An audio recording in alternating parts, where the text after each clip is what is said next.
الحمد لله نحمده ونستعينه ونستغفره ونؤمن به ونتوكل عليه ونعوذ بالله من شرور أنفسنا ومن سيئات أعمالنا من يهده الله فلا مضل له ومن يضلله فلا هادي له ونشهد أن لا إله إلا الله وحده لا شريك له ونشهد أن سيدنا وسندنا وأولانا ومولانا محمدا عبده ورسوله الذي أرسل بالحق بشيرا ونذيرا وداعيا إلى الله بإذنه وسراجا منيرا أما بعد فأعوذ بالله من الشيطان الرجيم بسم الله الرحمن الرحيم إن المسلمين والمسلمات والمؤمنين والمؤمنات والقانتين والقانتات والصادقين والصادقات والصابرين والصابرات والخاشعين والخاشعات والمتصدقين والمتصدقات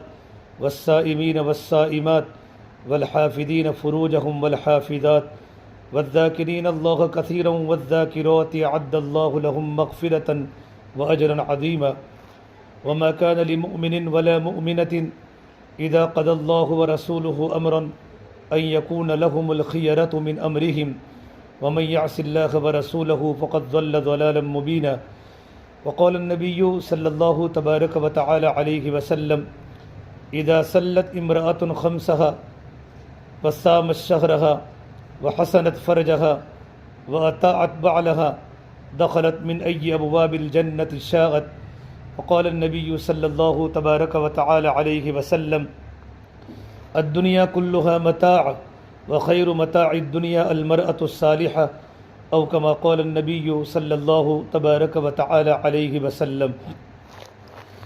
میرے محترم بھائیوں، میری محترم دینی بہنوں، اللہ کا بہت بڑا کرم اور احسان ہے کہ پروردگار عالم نے دین کی بات کی سمجھ بوجھ کے لیے اللہ نے ہمیں جمع فرمایا۔ قرآن کریم میں اللہ تعالیٰ فرماتے ہیں کہ دین کی باتوں کی یاد دہانی کرایا کرو، کہ دین کی باتوں کی یاد دہانی کرانا ایمان والوں کو نفع دیتا ہے۔ وذکر فإن الذکر تنفع المؤمنین، کہ دین کی باتوں کی یاد دہانی کرانا، دین کی باتوں کا مذاکرہ کرنا، دین کی باتوں کی تذکیر کرنا ایمان والوں کو نفع دیتا ہے۔ اس آیت کے تحت میں علماء نے لکھا ہے کہ صرف منافقین کو نفع نہیں ہوتا، باقی منافقین کے علاوہ پروردگار عالم کی باتیں جن دلوں پر اترتی ہیں ان کے دلوں کو نفع ہوتا ہے، ان کی دلوں کی ضمیر بیدار ہوتی ہیں، ان کے دلوں کی ضمیر جاگتی ہیں۔ اللہ تبارک و تعالیٰ کی نگاہ میں جو چیز ہے وہ دل ہے۔ یوم لا ينفع مال ولا بنون الا من اتى اللہ بقلب سلیم۔ اللہ تعالیٰ قرآن کریم میں فرماتے ہیں کل قیامت کے دن نہ کوئی مال نفع دے گا، نہ کوئی نرینہ اولاد نفع دے گی۔ پروردگار عالم تو بندے اور بندیوں کے قلب سلیم کو دیکھیں گے، اس کا قلب سالم کیسا ہے، اس کے دل میں اللہ کا غیر نہیں، اللہ کی محبت ہے، اللہ کا یقین ہے۔ قلب سالم اس دل کو کہتے ہیں جو دل اللہ کے غیر سے پاک ہو، جو دل اللہ کی محبت، اللہ کے رسول کی محبت سے پاک ہو۔ جس دل میں صرف اللہ کی اللہ ہو وہ دل قلب سلیم ہے۔ اور فرما اللہ کے نبی صلی اللہ تبارک و تعالی علیہ وسلم نے انسان کے بدن میں گوشت کا لوتھڑا ہے، ان فی الجسد لمضغہ فإن صلحت صلح الجسد کلہ۔ اگر وہ گوشت کا لوتھڑا صحیح سالم ہوتا ہے تو پورا جسم صحیح سالم ہوتا ہے، پوری باڈی صحیح سالم ہوتی ہے۔ اگر وہ گوشت کا لوتھڑا بیکار ہو جاتا ہے تو پوری باڈی پر اس کا اثر پڑتا ہے، پوری باڈی فساد میں آ جاتی ہے، خرابی میں آ جاتی ہے۔ وَإِن فَسَدَتْ فَسَدَ الْجَسَدُ كُلُّهُ۔ پھر آپ صلی اللہ تبارک و تعالیٰ علیہ وسلم نے یہ حدیث سنانے کے بعد آگے فرمایا الا وہی القلب، اے میرے بندو، اے میری بندیوں، وہ انسان کا دھڑکتا ہوا دل ہے۔ آپ صلی اللہ تبارک و تعالیٰ علیہ وسلم نے اپنی محنت کا جو میدان بنایا ہے وہ صحابہ اور صحابیات کا دل بنایا۔ آپ نے محنت کا میدان صحابہ کرام کے جسم کو نہیں بنایا۔ جسم تو کسی کا موٹا ہوتا ہے، کسی کا پتلا ہوتا ہے۔ حضرت عبداللہ مسعود رضی اللہ تعالیٰ عنہ بڑے فقیہ صحابی گزرے ہیں، بڑے فقیہ صحابی، بڑے عالم تھے، بڑے مفتی تھے، بڑے قاری تھے۔ آپ صلی اللہ تبارک و تعالیٰ علیہ وسلم کے دنیا سے پردہ فرمانے کے بعد دور فاروقی میں کوفہ والوں نے ان کا تقاضا کیا تو حضرت عمر فاروق نے مدینہ منورہ میں ان کی ضرورت کے باوجود کوفہ کے اندر حضرت عبدالمسعود کو وہاں بھیجا اور انہوں نے وہاں جا کر اتنی محنت فرمائی کہ گھر گھر میں قرآن کریم کی تلاوت زندہ ہو گئی۔ گھر گھر میں ذکر زندہ ہو گیا، گھروں کے اندر دینی بیداری آ گئی، بچوں میں بیداری آئی، مردوں میں بیداری آئی، لڑکیوں میں بیداری آئی، بڑی عورتوں میں بیداری آئی، اور ان کی دین کا چرچا کوفہ کی گھر گھر میں، کوفہ کی بستی میں ہونے لگا۔ ایک مرتبہ کھجور کے درخت پر چڑھے ہوئے تھے، اور ان کی پنڈلی بہت باریک تھی، بہت کمزور صحابی تھے جسم کے اعتبار سے، تو ان کی پنڈلی کو دیکھ کر صحابہ کرام ہنسے، مسکراہٹ ہوئی۔ تو آپ نے کہا کیوں ہنستے ہو؟ تو کہ اللہ کے نبی صلی اللہ تبارک و تعالیٰ علیہ وسلم، حضرت عبداللہ کی پنڈلی کتنی کمزور ہے؟ تو آپ نے فرمایا تمہاری نگاہ میں عبداللہ کی پنڈلی کمزور ہے، لیکن اللہ تبارک و تعالیٰ کی بارگاہ میں حضرت عبداللہ کی پنڈلی احد پہاڑ سے بھی زیادہ وزنی ہے، اس لیے کہ ان کے پاس علم تھا، ان کے پاس فقہ تھا، ان کی زندگی میں تقویٰ تھا، ان کا وہ ایمانی سطح تھی، وہ ایمانی لیول تھا کہ آپ صلی اللہ تبارک و تعالیٰ علیہ وسلم نے صحابہ کے سامنے ان کے مقام کو بتایا کہ ان کے جسم کو مت دیکھو، ان کے عمل کو دیکھو، ان کے پاس اللہ کا دین کتنا ہے، ان کی زندگی میں اللہ کا تعلق کتنا ہے، ان کے پاس قرآن کا علم کتنا ہے، ان کے پاس حدیث کا علم کتنا ہے، وہ قرآن کو کتنا سمجھے ہوئے ہیں، اور ان سے امت کو کتنا نفع ہو رہا ہے۔ آپ صلی اللہ تبارک و تعالیٰ علیہ وسلم نے ان کی دل کی بات صحابہ کو سمجھائی۔ تو آپ صلی اللہ تبارک و تعالیٰ علیہ وسلم نے اپنی محنت کا میدان جو ہے وہ صحابہ و صحابیات کے جسم کو نہیں بنایا، بلکہ اپنی محنت کا میدان صحابہ و صحابیات کے دل کو بنایا۔ میری بہنوں، جب دل بن جاتے ہیں تو انسان کی ساری زندگی بدل جاتی ہے۔ جب دل بن جاتے ہیں تو آنکھوں کا دیکھنا صحیح ہو جاتا ہے، جب دل بن جاتے ہیں تو کانوں کا سننا صحیح ہو جاتا ہے، جب دل بن جاتے ہیں تو ہاتھوں کا پکڑنا صحیح ہو جاتا ہے، جب دل بن جاتا ہے تو پیروں کی چلت پھرت صحیح ہو جاتی ہے، اور پورا وجود اللہ تعالیٰ کی فرما برداری میں آ جاتا ہے۔ ہماری سوچ نیکی والی بن جاتی ہے، ہمارا دماغ، ہمارا دل نیکی کی طرف چلتا ہے، اللہ کے حکموں کی طرف چلتا ہے، اللہ کے نبی کے طریقوں کی طرف چلتا ہے، ہماری خواہشات اللہ کا دین بن جاتی ہے، گندے خیالات دلوں سے نکل جاتے ہیں، گندی سوچیں دماغوں سے نکل جاتی ہیں۔ یہ اس وقت نکلتی ہے جب ہمارا دل بنتا ہے۔ اس لیے آپ صلی اللہ تبارک و تعالیٰ علیہ وسلم نے صحابہ و صحابیات کے دلوں سے آپ نے دنیا کی فکروں کو نکالا، دنیا کی محبت کو نکالا، اور دنیا کی فکروں کو نکال کر آخرت کو اتنا بھرا، اللہ کی محبت کو اتنا بھرا کہ تمام کے تمام صحابہ و صحابیات آخرت والی بن گئی تھی۔ اور صحابہ کا مقولہ ہے انما ہممنا الآخرہ، ہمارے عزائم تو آخرت ہے، ہماری فکریں تو آخرت ہے، لیست ہممنا الدنیا، ہماری فکریں دنیا نہیں، ہمارے عزائم دنیا نہیں۔ آپ صلی اللہ تبارک و تعالیٰ علیہ وسلم نے صحابہ کے مجمع کو اور صحابیات کو اتنا آخرت والا بنایا تھا کہ صحابہ کے چھوٹے چھوٹے بچے امت کے غم میں روتے تھے۔ اصل جو بننے کی چیز ہے وہ دل ہے، اسے دلوں پر محنت کرائی جاتی ہے۔ جس جگہ پر ہمارا تربیتی کیمپ ہو رہا ہے، جس بستی میں، وہاں خانقاہ کا نظام بھی چلتا ہے، اور ہمارے جو مشائخ وہ دل پر انگلی رکھ کر اللہ کا ذکر کراتے ہیں، اللہ کا ورد کراتے ہیں، اس دلوں کے اندر اللہ تبارک و تعالیٰ اتر جائے۔ اور اللہ فرماتے یا ابن آدم قلبک لی فلا تدخل فیہ حب غیری، یہ آدم کی بیٹی تیرا دل تو میرے لیے ہے، میرے علاوہ کسی اور کی محبت دل میں داخل مت کر۔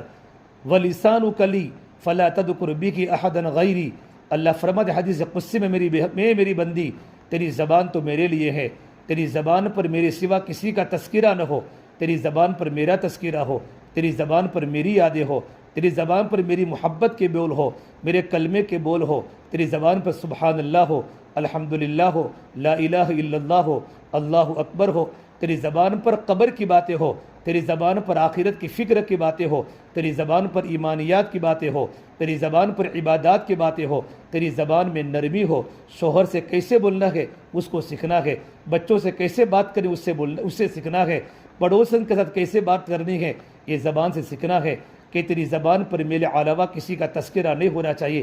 یہ اللہ تبارک و تعالیٰ کی طرف سے اپنے بندوں اور اپنی بندیوں کو خطاب ہے۔ تو میری بہنوں، ہمارا دل بنانے کے لیے ہمارا کیمپ ہوا ہے۔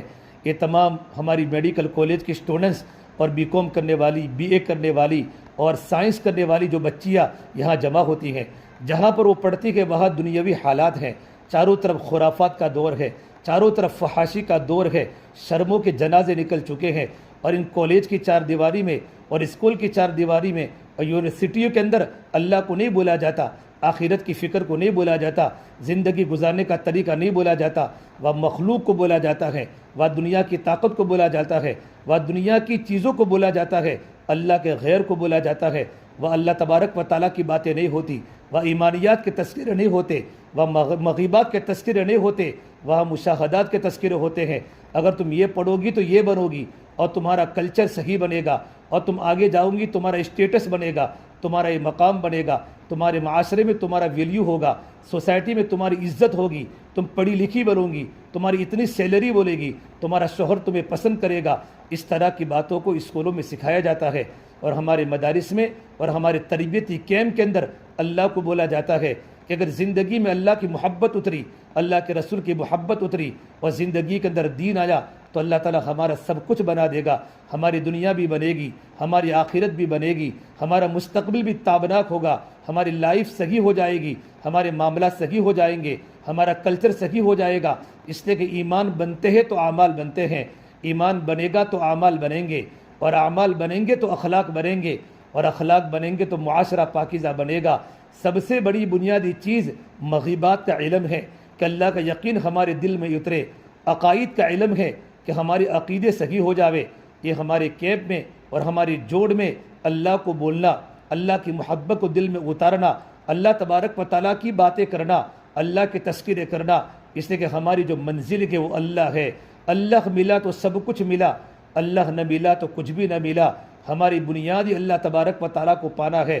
اللہ کو ملا تو ہم ہار کر بھی جیتی ہوئی ہے، اور اگر اللہ نہ ملا تو ہم جیت کر بھی ہاری ہوئی ہے۔ اصل اللہ تبارک و تعالیٰ کو پانا ہے۔ ہمارے پاس کچھ نہیں ہے، ہمارے دل میں صرف اللہ کی محبت ہے، تو ہمارا جسم اللہ کی محبت پہ چلے گا، وقت پر نماز کی پابندی ہوگی، ہماری آنکھوں کی حفاظت ہوگی، ہمارے جسم کی حفاظت ہوگی۔ اور میرے آقا صلی اللہ تبارک و تعالیٰ علیہ وسلم نے جنت میں جانے کے صرف 4 عمل بتائے کہ جنت میں اگر لڑکیوں کو جانا ہے، یہ حدیث مردوں کو نہیں سنائی، یہ حدیث صرف لیڈیز کو سنائی ہے، مستورات کو سنائی ہے، بچیوں کو سنائی ہے، اور خواتین کو سنائی ہے۔ اگر زندگی میں تم صرف 4 عمل کرو تو جنت کے جون سے دروازے داخل ہونا چاہو داخل ہو سکتی ہو۔ اللہ نے جنت کے 8 دروازے بنائے ہیں۔ پہلی بات فرمائی، اذا صلت امرأۃ خمسها وصامت شهرها وحصرت فرجها واطاعت بعلها دخلت من ای ابواب الجنت شاغت، رواہ مسلم۔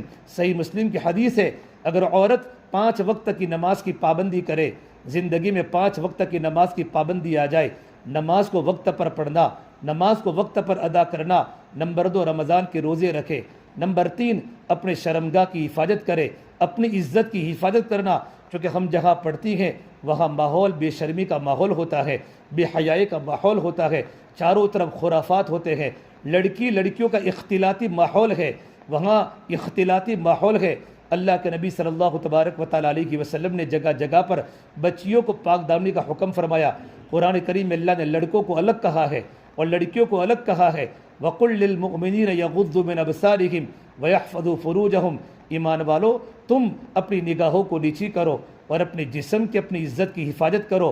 لڑکیوں کو اللہ نے الگ سے کہا ہے، وَقُلْ لِلْمُؤْمِنَاتِ يَغْضُضْنَ مِنْ أَبْصَارِهِنَّ وَيَحْفَظْنَ فُرُوجَهُنَّ، ایمان والی بہنوں اور ایمان والی میری بندیوں، تم اپنے آنکھوں کی حفاظت کرو اور اپنے جسم کے اپنی عزت کی حفاظت کرو۔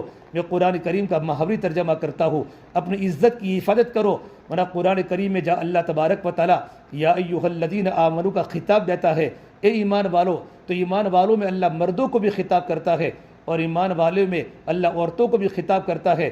آمنو میں ایمان والے مرد بھی آ گئے اور ایمان والی عورتیں بھی آ گئی، لیکن بعض جگہ پر اللہ تعالیٰ نے ایمان والوں کو الگ سے پکارا، مردوں کو، عورتوں کو الگ سے خطاب کیا۔ جب کوئی مسئلہ نازک ہوتا ہے، جب عورت کی عزت کی حفاظت کا مسئلہ ہوتا ہے، وہاں پروردگار عالم عورتوں کو الگ سے اللہ پاک خطاب کر کے فرماتا ہے تاکہ عورت اس تاکید حکم کے اپنی زندگی کے اندر لاوے۔ قرآن کریم میں جہاں مذاق کی بات کی ہے، وہاں بھی اللہ نے مردوں کو الگ سے بیان کیا، عورتوں کو الگ سے بیان کیا۔ یا ایھا الذین آمنوا لا یسخر قوم من قوم عسى ان یکونوا خیرا منہم، ایمان والو تم کسی کی مذاق مت کرو، تم کسی کی عزت کی دھجیاں مت اڑاؤ، تم کسی کے عیب کو مت کھولو، کسی کے پردہ دری مت کرو، کسی کے مذاق مت اڑاؤ۔ ہو سکتا ہے تم جس کی عزت کے پیچھے تم کھیل لگے ہو، تم جس کی عزت کی دھجیاں اڑا رہے ہو، جس کی تم مذاق کر کے لوگوں کے سامنے ذلیل کر رہے ہو، تو جس کی مذاق کی جا رہی ہے وہ اللہ کی نگاہ میں تم سے زیادہ عزت والا ہو، اللہ کی نگاہ میں تم سے زیادہ اچھا ہو۔ اللہ نے وہاں بھی عورتوں کو الگ سے خطاب فرمایا ہے۔ وقل یا ایھا الذین آمنوا لا یسخر قوم من قوم عسى ان یکونوا خیرا منہم ولا نساء من نساء عسى ان یکن خیرا منہن، اور کوئی عورتیں کسی عورت کی مذاق نہ کرے، ان کی عزت کے پیچھے نہ کھلے۔ عام طور پر عورتوں کی سب سے بڑی کمزوری ہوتی ہے جب عورت کے سامنے کسی کی بات آتی ہے، کسی کی عزت کی بات آتی ہے تو بغیر تحقیق کے عورتیں جلدی باتیں چلاتی ہیں۔ اسے علماء نے ایک جگہ پر لکھا ہے 4 عورتیں جمع ہو گئی اور 5 عورتیں جمع ہو گئی اور کوئی یوں کہے کہ عورتیں خاموشی کے ساتھ بیٹھی تھی، یہ عورت کا سب سے بڑا جھوٹ ہے۔ عورتیں جمع ہو اور عورتیں باتیں نہ کریں، دنیاوی باتیں بھی کرتی ہیں، لیکن عام طور پر عورتوں کو ان باتوں کرنے میں لذت آتی ہے جن باتوں کے اندر کسی کی عزت کا مسئلہ ہو، کسی کی منگنی کا مسئلہ ہو، کسی کی عزت کا مسئلہ ہو۔ اور فرمایا اللہ کے نبی صلی اللہ تبارک و تعالیٰ علیہ وسلم نے من ستر مسلما ستر اللہ عورتہ ستر اللہ فی الدنیا والآخرہ، کسی مسلمان مرد نے اور کسی مسلمان عورت نے کسی کی عزت کی حفاظت کی، کسی کی عزت کو بچایا تو پروردگار عالم دنیا اور آخرت میں اس کے عیبوں کو چھپائے گا، اس کی عزت کو بچائے گا۔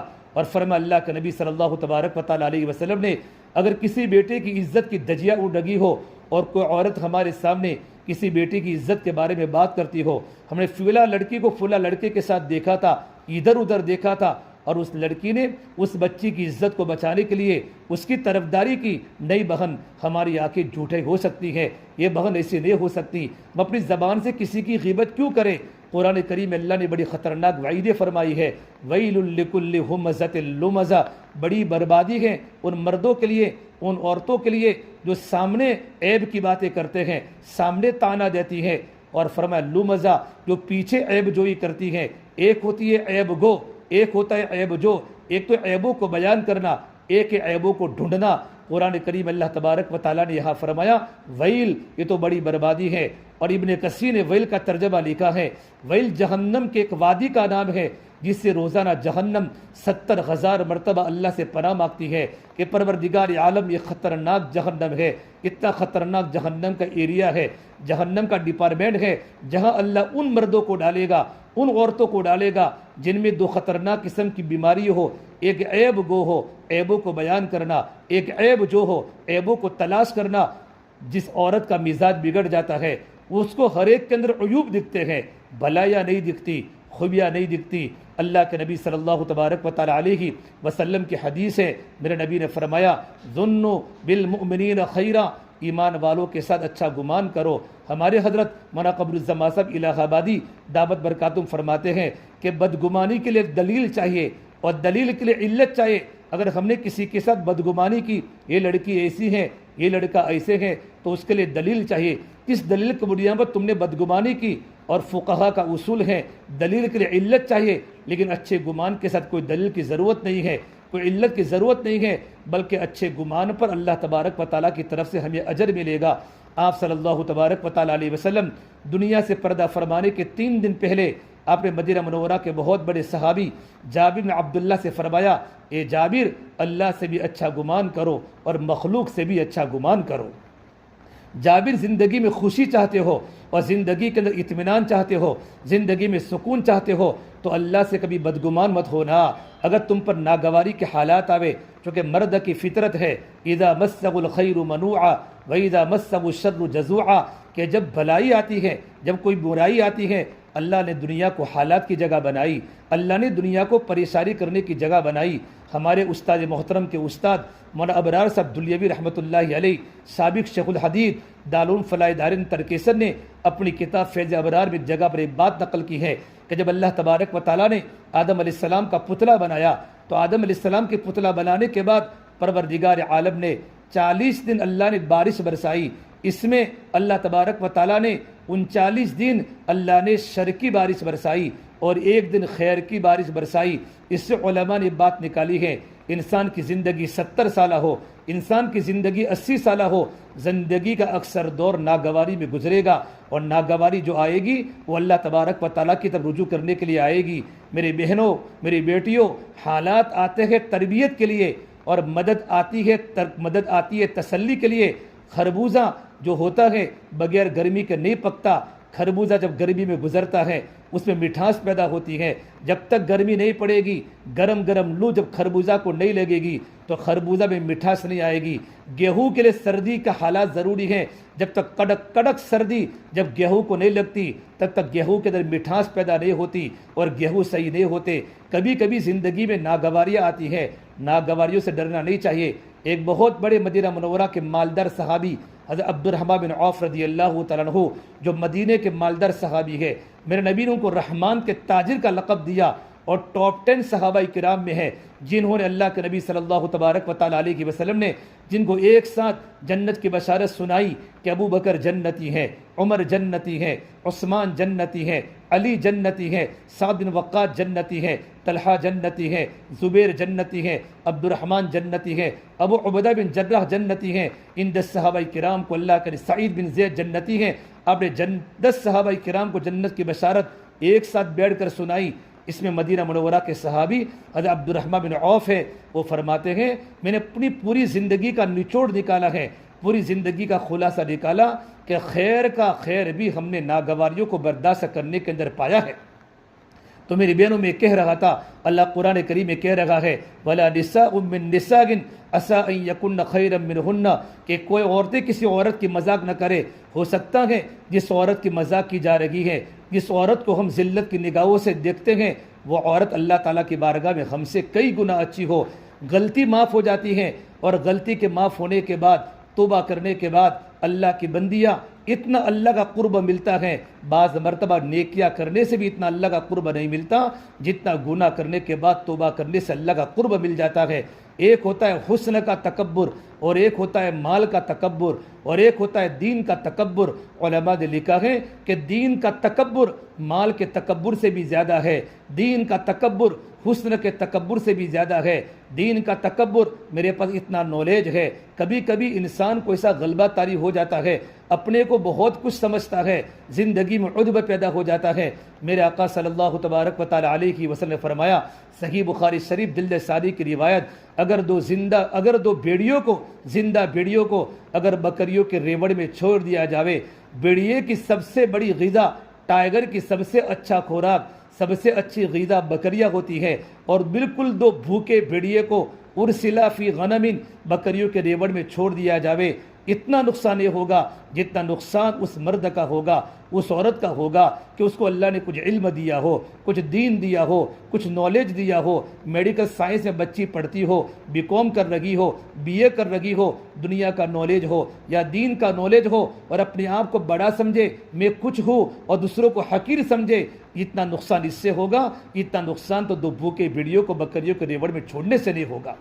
اس سے میری بہنوں ہماری زندگی میں تواضع آوے، اور اللہ کے نبی کی صاف حدیث ہے، جو اپنے آپ کو چھوٹا بن کے علم سیکھے گی اور چھوٹا بن کے زندگی گزارے گی، اللہ اس کو بلند کریں گے۔ من تواضع للہ رفعہ اللہ، یہ اللہ کے نبی کی صریح حدیث ہے۔ اور جب کوئی مرد کو عورت اپنے آپ کو بڑا سمجھتا ہے تو پروردگار عالم لوگوں کی نگاہوں میں، صحیح ترمذی کی روایت ہے، کتے سے بھی زیادہ اور سور خنزیر سے بھی زیادہ اللہ لوگوں کی نگاہوں میں اس کو ذلیل کر دیتے ہیں۔ اس لیے اللہ کے نبی صلی اللہ تبارک و تعالی علیہ وسلم نے اللہ سے دعا مانگی، اللہم اجعل فی عینی صغیرہ وفی اعین الناس کبیرہ، اے پروردگار عالم تم مجھے اپنی نگاہ میں چھوٹا بنا دے، لوگوں کی نگاہ میں بڑا بنا دے۔ اس دعا کے اندر بہت سے مضامین علماء نے لکھے ہیں، اپنی نگاہ میں چھوٹا بنا دے۔ جب اپنے آپ کو انسان چھوٹا سمجھے گا تو تکبر نہیں آئے گا، سیکھے گا کہ مجھے محنت کی ضرورت ہے، مجھے اپنی تربیت کی ضرورت ہے، مجھے اللہ کے نیک بندیوں کے پاس بیٹھنے کی ضرورت ہے، اللہ والوں کی بات سننے کی ضرورت ہے، اپنے دل کو بنانے کی ضرورت ہے۔ ابھی میں کمزور ہوں، میرے اندر بہت ہی کمی ہے، اور قرآن تو یوں کہتا ہے فَلَا تُزَكُّوا أَنفُسَكُمْ هُوَ أَعْلَمُ بِمَنِ اتَّقَىٰ، کوئی انسان اپنے آپ کو پاک نہ سمجھے، اللہ ہی جانتا ہے کون اللہ کی نگاہ میں متقی ہے، کون اللہ کی نگاہ میں پرہیزگار ہیں۔ ہمارے دلوں کی کیفیت اللہ کو پتہ ہے، ہمارے دل کے اندر کے آنے والے اندر کے نفسانیت اور ہمارے دل میں آنے والے خیالات اللہ کو پتہ ہے۔ آہستہ بولو تو بھی اللہ سنتا ہے، زور سے بولو تو بھی اللہ سنتا ہے۔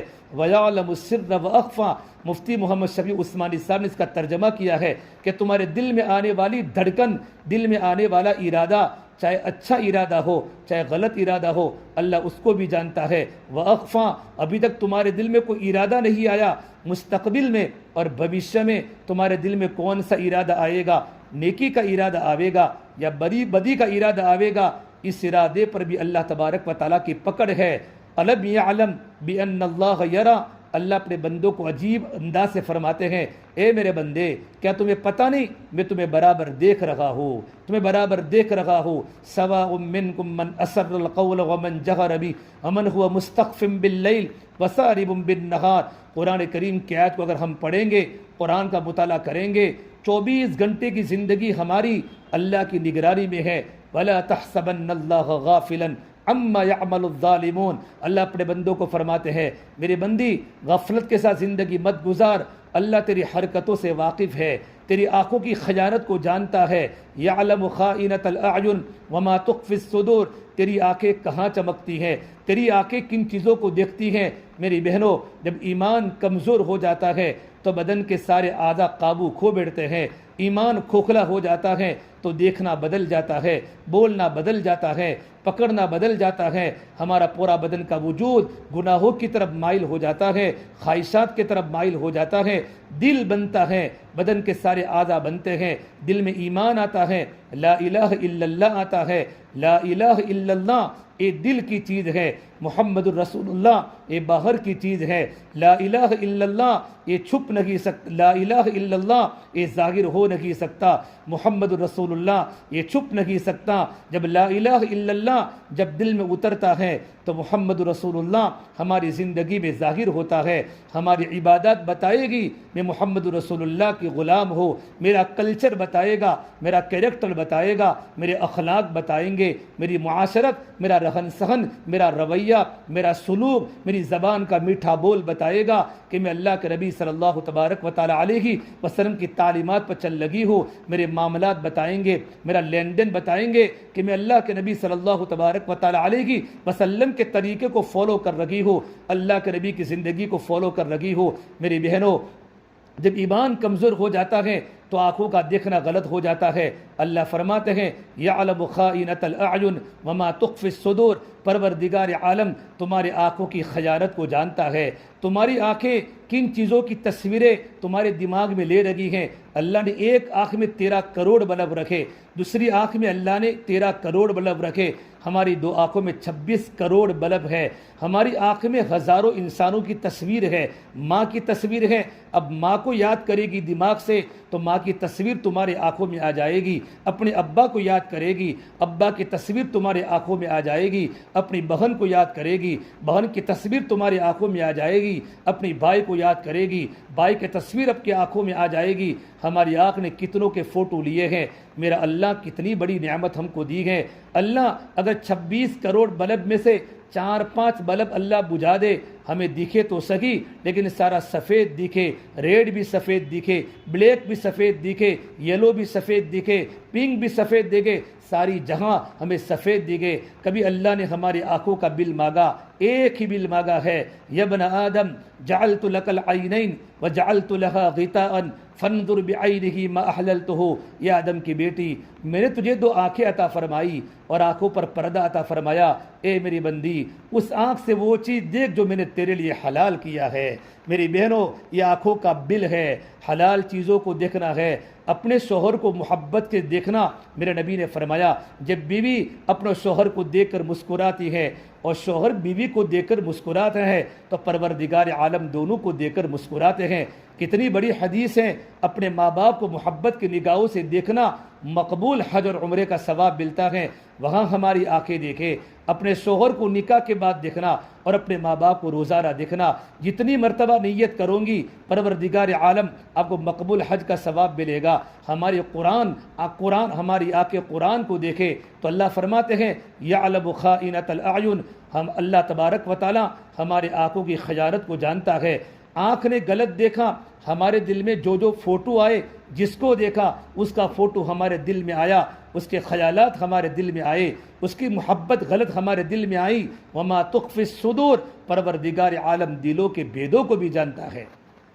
میری بہنوں، یہ ہمارا تربیتی جو کیمپ ہو رہا ہے، تربیتی جو ہماری کانفرنس ہو رہی ہیں، ان تربیتی کیمپ کے اندر اللہ کو بولنا، ایمان صرف 2 چیزوں کا نام ہے، یقین اور تقوی، اللہ تبارک و تعالیٰ کا یقین پیدا آ جائے اور ہمارے دل میں اللہ کا ڈر پیدا ہو جائے۔ میرا اللہ مجھے دیکھ رہا ہے، میں اپنی جوانی غلط نہیں کر سکتی، اپنی جوانی میں پاک دامنی ضروری ہے۔ تو میرے نبی نے 4 باتیں فرمائی تھی، 5 وقت کی نماز کی پابندی کرے، رمضان کے روزے رکھے، وحسنت فرجہا، اور اپنی عزت کی حفاظت کرے، وَأَطَاعَتْ بَعْلَهَا، اور اپنے شوہر کی تابعداری کرے، دخلت من ای ابواب الجنت شاغد، جنت کے جون سے دروازے داخل ہونا چاہیں اللہ اس کو داخل کرے گا۔ اسے میری بیٹیوں، اے میری بہنوں، 4 باتوں کی پابندی ہمیں کرنی ہے۔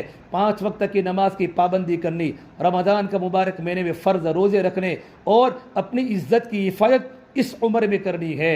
یہ عمر بڑی عمر ہے، بڑی پاک دامن عورت ہے، اسے ماں باپ کے پوچھے بغیر کبھی گھر کو نہیں چھوڑنا، شادی کے بعد شوہر کے پوچھے بغیر اپنے گھر کو نہیں چھوڑنا۔ صدیقہ عائشہ رضی اللہ تعالیٰ اللہ کے نبی کی محبوبہ بیوی ہے، اتنی بڑی عالمہ، 2200 سے زیادہ حدیثوں کی عالمہ تھی، قرآن کریم کی حافظہ تھی۔ آپ صلی اللہ تبارک و تعالی علیہ وسلم کے پاس 9 سال رہی، اور 9 سال کی صحبت میں چھوٹی عمر میں اتنے بڑے علوم کا ذخیرہ جمع کیا۔ امام زہری فرماتے ہیں اگر ساری ازواج مطہرات کے علم کو جمع کیا جائے اور ماں عائشہ کے علم کو جمع کیا جائے، حضرت عائشہ کا علم بڑھ جائے گا۔ علماء کا متفقہ فیصلہ ہے، تمام صحابہ کرام کو اللہ تبارک و تعالیٰ نے آدھا علم دیا، اور آدھا علم صرف حضرت عائشہ کو دیا۔ بڑے بڑے صحابہ آپ صلی اللہ تبارک و تعالیٰ علیہ وسلم کے دنیا سے پردہ فرمانے کے بعد بڑے بڑے کاتبین وحی، زید ابن ثابت، حضرت عبداللہ ابن عمر، حضرت عمر فاروق کے بیٹے عبداللہ ابن عمر ابن عاد، جو نبی کی باتوں کو لکھنے والے، حضرت ابو ہریرہ حدیثوں کو جمع کرنے والے، اور ابن عباس جو قرآن کریم کے سب سے بڑے عالم حبر الائمہ ہیں، قرآن کریم کے بڑے مفسر ہیں، جب ان کو کوئی مسئلے میں تکلیف پڑتی تھی، یہ سارے کے سارے صحابہ جو عالم دین بھی تھے حضرت عائشہ کے پاس آ کر پردے میں اپنے مسائل کا حل کرواتے تھے۔ اتنی بڑی عالمہ اور چھوٹی عمر میں نکاح ہوا ہے۔ علماء نے اس کے بارے میں 2 باتیں لکھی ہیں۔ ماں عائشہ فرماتی ہیں ابھی تو میں پیدا بھی نہیں ہوئی تھی کہ جبریل امین اللہ کے نبی صلی اللہ تبارک و تعالی علیہ وسلم کے پاس، صحیح نسائی کی روایت ہے، اللہ کے نبی کے پاس ریشمی کپڑے پر حضرت عائشہ کا فوٹو لے کر اللہ کے نبی کے پاس آئے، یا رسول اللہ یہ بیوی آپ کی دنیا کی بھی بیوی ہے اور آپ کی آخرت کی بھی زوجہ ہے۔ پھر جب میرے آقا صلی اللہ تبارک و تعالی علیہ وسلم حضرت خدیجہ کے انتقال کے بعد جب مدینہ منورہ ہجرت کر کے آپ پہنچے گئے تو حضرت مدینہ منورہ میں حضرت خدیجہ کو یاد کر کے بہت روتے تھے، خدیجہ کی یاد آپ کو بہت آتی تھی۔ ایک مرتبہ ماں عائشہ کے سامنے اپنی پیاری بیوی حضرت خدیجہ کو یاد کر کے رونے لگے، آپ کی آنکھوں میں ٹپ ٹپ آنسو گرنے لگے، تو ماں عائشہ نے غیرت میں کہا یہ اللہ کے نبی صلی اللہ تبارک و تعالی علیہ وسلم، ہم تمہاری بیویاں ہیں، ہم خوبصورت ہیں، آپ بوڑھی مکہ المکرمہ کی بوڑھی عورت جس کا ہونٹ لال تھا اس کو یاد کر کے آپ کیوں روتے ہیں؟ آپ کی آنکھوں میں نمی آ جاتی ہے، آپ کی آنکھوں میں بھیگی آ جاتی ہیں۔ حضرت عائشہ کی بات پر آپ کو غیرت آ گئی، آپ کے چہرے کے تیور بدل گئے۔ عائشہ تو کیا بات کرتی ہے، وہ تو میری خدیجہ تھی، جب لوگوں نے میرا ساتھ چھوڑ دیا خدیجہ نے مجھے ساتھ دیا، جب لوگوں نے مجھے دھکے مار کر نکالا میری خدیجہ نے مجھے پناہ دی، جب لوگوں نے ایمان قبول کرنے سے انکار کیا میری خدیجہ نے ایمان قبول کیا، اور میری خدیجہ مالدار ترین مکہ کی عورت تھی، اپنا سارا مال میرے دین پر لٹا دیا، گھر میں کھانے کے فاقے برداشت کیے، میری بچیوں کی اچھی تربیت کی۔ اللہ کے نبی یوں کر کے حضرت عائشہ کو کہنے لگے۔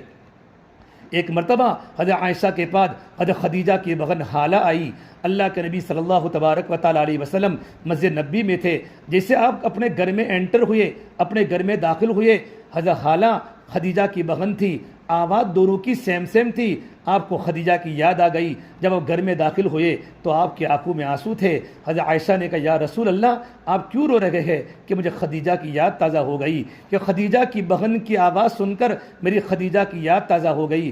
آپ کی چاروں بیٹیاں حضرت خدیجہ سے ہیں، اور خدیجہ کی موجودگی میں آپ نے کوئی نکاح نہیں فرمایا، کوئی نکاح نہیں فرمایا۔ مکہ المکرمہ کا قبرستان جنت المعلی میں حضرت خدیجہ کی قبر ہے، باقی آپ کی 9 بیویوں کی قبر، 8 بیویوں کی قبر مدینہ منورہ کے جنت البقیع میں ہے، اور ایک قبر حضرت میمونہ کی مکہ المکرمہ سے نکلتے وقت جب مدینہ منورہ جاتے ہیں تو مقام شریف آج کی زبان میں جہن بولا جاتا ہے، وہ سڑک پر حضرت میمونہ کی قبر ہے، باقی آپ کی دوسری بیویاں جنت البقیع میں مدفون ہیں۔ حضرت عائشہ رضی اللہ عنہا اتنی بڑی عالمہ تھی، وہ فرماتی ہیں جب آپ صلی اللہ تبارک و تعالی علیہ وسلم مدینہ منورہ کے اندر آئے، آپ غمزدہ رہنے لگے تو جبریل امین پھر سے میرا فوٹو لے کر ریشمی کپڑے پر لے کر اللہ کے نبی کو بتایا تو آپ نے فرمایا یہ تو صدیق اکبر کی بیٹی ہیں کہ اللہ تبارک و تعالیٰ نے آپ کا نکاح ان سے کروانے کا اللہ تبارک و تعالیٰ کو منشا ہے اور اللہ کا حکم ہے، آپ حضرت عائشہ سے آپ نکاح فرمائیں گے۔ چھوٹی عمر میں نکاح ہوا، حضرت عائشہ فرماتی ہیں میں تو گڑیا کھیل لگی تھی، میرے پاس ایک گھوڑا تھا، گھوڑا بغیر آنکھوں والا گھوڑا، میں ان گھوڑے سے اور گڑیا سے کھیل لگی تھی۔ جب میری رخصتی ہوئی تو ایک بار اللہ کے نبی صلی اللہ تبارک و تعالیٰ علیہ وسلم فرمایا عائشہ تم کس سے کھیلتی ہو؟ اور اس گھوڑے کے 2 پر تھے تو حضور نے فرمایا عائشہ گھوڑے کے پر کہاں ہوتے ہیں؟ کہ اللہ کے نبی آپ کو پتہ نہیں سلیمان علیہ السلام کے گھوڑوں کے تو پر ہوا کرتے تھے۔ ماں عائشہ فرماتی ہیں جب میں بات بولی تو اللہ کے نبی مسکرانا شروع کیا، آپ کے دانتوں میں آپ ہنسنے لگے اپنی بیوی کی بات کو سننے کے بعد۔ اتنی چھوٹی عمر میں جو نکاح ہوا ہے اس کی 2 وجوہات تھی، علماء نے لکھی ہیں کہ آپ صلی اللہ تبارک و تعالیٰ علیہ وسلم کا جو نکاح حضرت عائشہ سے ہوا ہے کہ حضرت عائشہ بالغ ہوتے ہی جو بچیوں کی جو جذبات ہوتے ہیں، بچیوں کی جو تمنا ہوتی ہے کہ میری زندگی میں میری لائف میں کوئی مجھے پارٹنر مل جاوے، مجھے اچھا شوہر مل جاوے، یہ عورت کی فطرت ہے، مرد کی بھی فطرت ہے۔ میری عائشہ کی سب سے پہلی نظر بلوغیت کے بعد اللہ کے نبی پر ہی پڑے، اللہ کے نبی پر ہی پڑے، یہ حکمت تھی کہ اتنی چھوٹی عمر میں نکاح حضرت عائشہ کا اللہ کے نبی صلی اللہ تبارک و تعالیٰ علیہ وسلم کروایا۔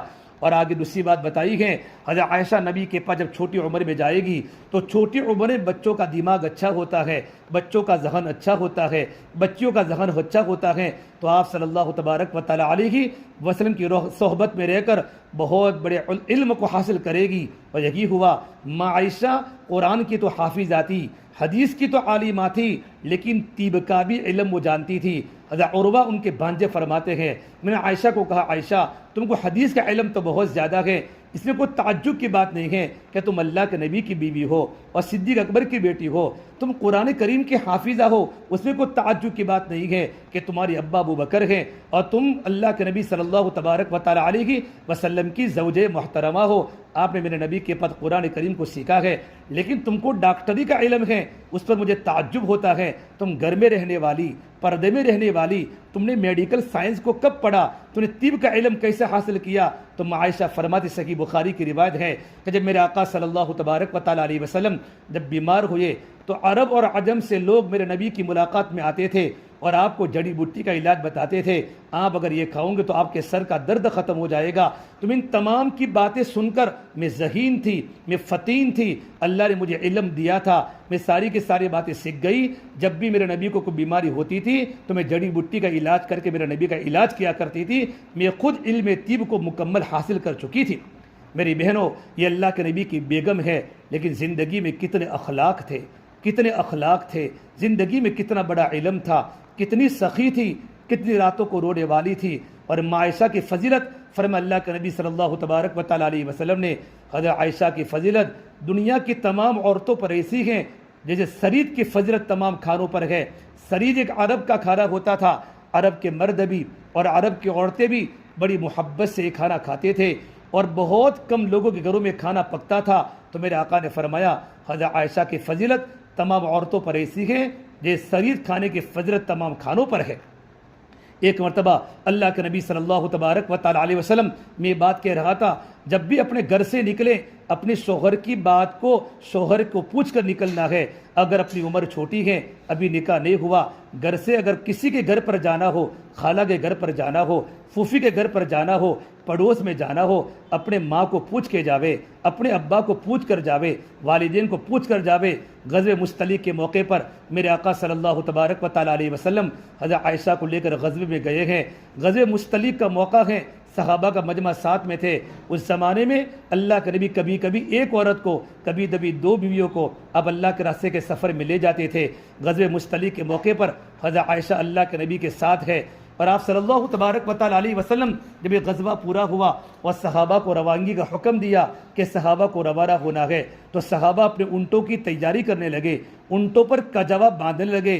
اور اس زمانے میں جو بیگمات تھی، جو اللہ کے نبی کی بیوی تھی، ان کو کجاوے میں بٹھاتے تھے، بالکل پردے میں لپٹ جاتی تھی اور کجاوا نیچے ہوتا تھا اور کچھ صحابہ کرام اس کجاوے کو اونٹنی پر رکھ لیتے تھے۔ معائشہ فرماتی ہے جب صحابہ کے قافلے کا روانے کا وقت ہوا تو میں نے میرے نبی سے کہا یہ اللہ کے نبی صلی اللہ تبارک و تعالیٰ علیہ وسلم مجھے قضاء حاجت سے فارغ ہونا ہے، ایسا نہ ہو یہ قافلہ آگے جا کر سارے قافلے کو میری بنیاد پر روکنا پڑے۔ تو میں نے اللہ کے نبی سے چھٹی مانگی، یا آپ صلی اللہ تبارک و تعالیٰ علیہ وسلم مجھے قضاء حاجت سے فارغ ہونا ہے۔ میرے آقا صلی اللہ تبارک و تعالیٰ علیہ وسلم نے معائشہ کو کہا تم جلدی چلی جاؤ، تاکہ ابھی صحابہ کرام کو جاتے جاتے ٹائم لگے گا، ابھی اونٹوں کے اندر نکیل ڈالی جا رہی ہے، کجاوا تیار ہو رہا ہے۔ معائشہ فرماتی ہے میں قریب کے جنگل میں گئی اور جنگل میں جانے کے بعد قضاء حاجت سے فارغ ہوئی۔ فارغ ہونے کے بعد جیسے ہی میں واپس آنے کے بعد دیکھا تو میرے گلے میں ہار نہیں تھا، میرے گلے کا ہار کہیں گر گیا تھا۔ تو میرے دماغ میں بات آ گئی کہ میرا ہار وہی گرا ہوگا جب میں اپنی ضرورت کو پورا کرنے کے لیے گئی تھی۔ اس مرتبہ اللہ کے نبی کو پوچھے بغیر چلی گئی، پہلی مرتبہ اللہ کے نبی کو پوچھ کر گئی تھی، لیکن جب دوسری مرتبہ ہار کو تلاش کرنے گئی اس کے دل میں خیال آیا ابھی اونٹوں کا قافلہ روانہ ہونے کا وقت ہے، ابھی صحابہ اونٹوں کی تیاری کر رہے ہیں، میں اپنے ہار کو لے کر واپس آ جاؤں گی، لیکن وہاں جانے کے بعد لمبا وقت ہو گیا ہار کی تلاش میں۔ آپ صلی اللہ تبارک و تعالیٰ علیہ سمجھے میری عائشہ آ گئی ہوگی اور حوض میں بیٹھ گئی ہوگی، پردے میں لپٹ کر بیٹھ گئی ہوگی۔ حضرت عائشہ بالکل ہلکی پھلکی تھی اور صحابہ کا مجمع نے 4-5 صحابہ کرام نے ایک کجاوے پر حوض کو رکھ کر اونٹنی پر رکھ دیا۔ صحابہ سمجھے حضرت عائشہ آ چکی ہیں اور ایک قافلہ روانہ ہو گیا۔ میری بہنوں اتنی چھوٹی غلطی پر کتنی بڑی حالت ان کی خراب ہوئی ہے اور زندگی میں کتنے خطرناک حالات ہوئے ہیں۔ واپس آنے کے بعد دیکھا کہ آپ صلی اللہ تبارک و تعالیٰ علیہ وسلم اور صحابہ کا مجمع تو روانہ ہو چکا ہے۔ ام المؤمنین ہے، حضرت عائشہ ہے، اللہ کے نبی کی بیگم ہے، محبوبہ بیوی ہے اور حضرت صدیق اکبر کی بیٹی ہے۔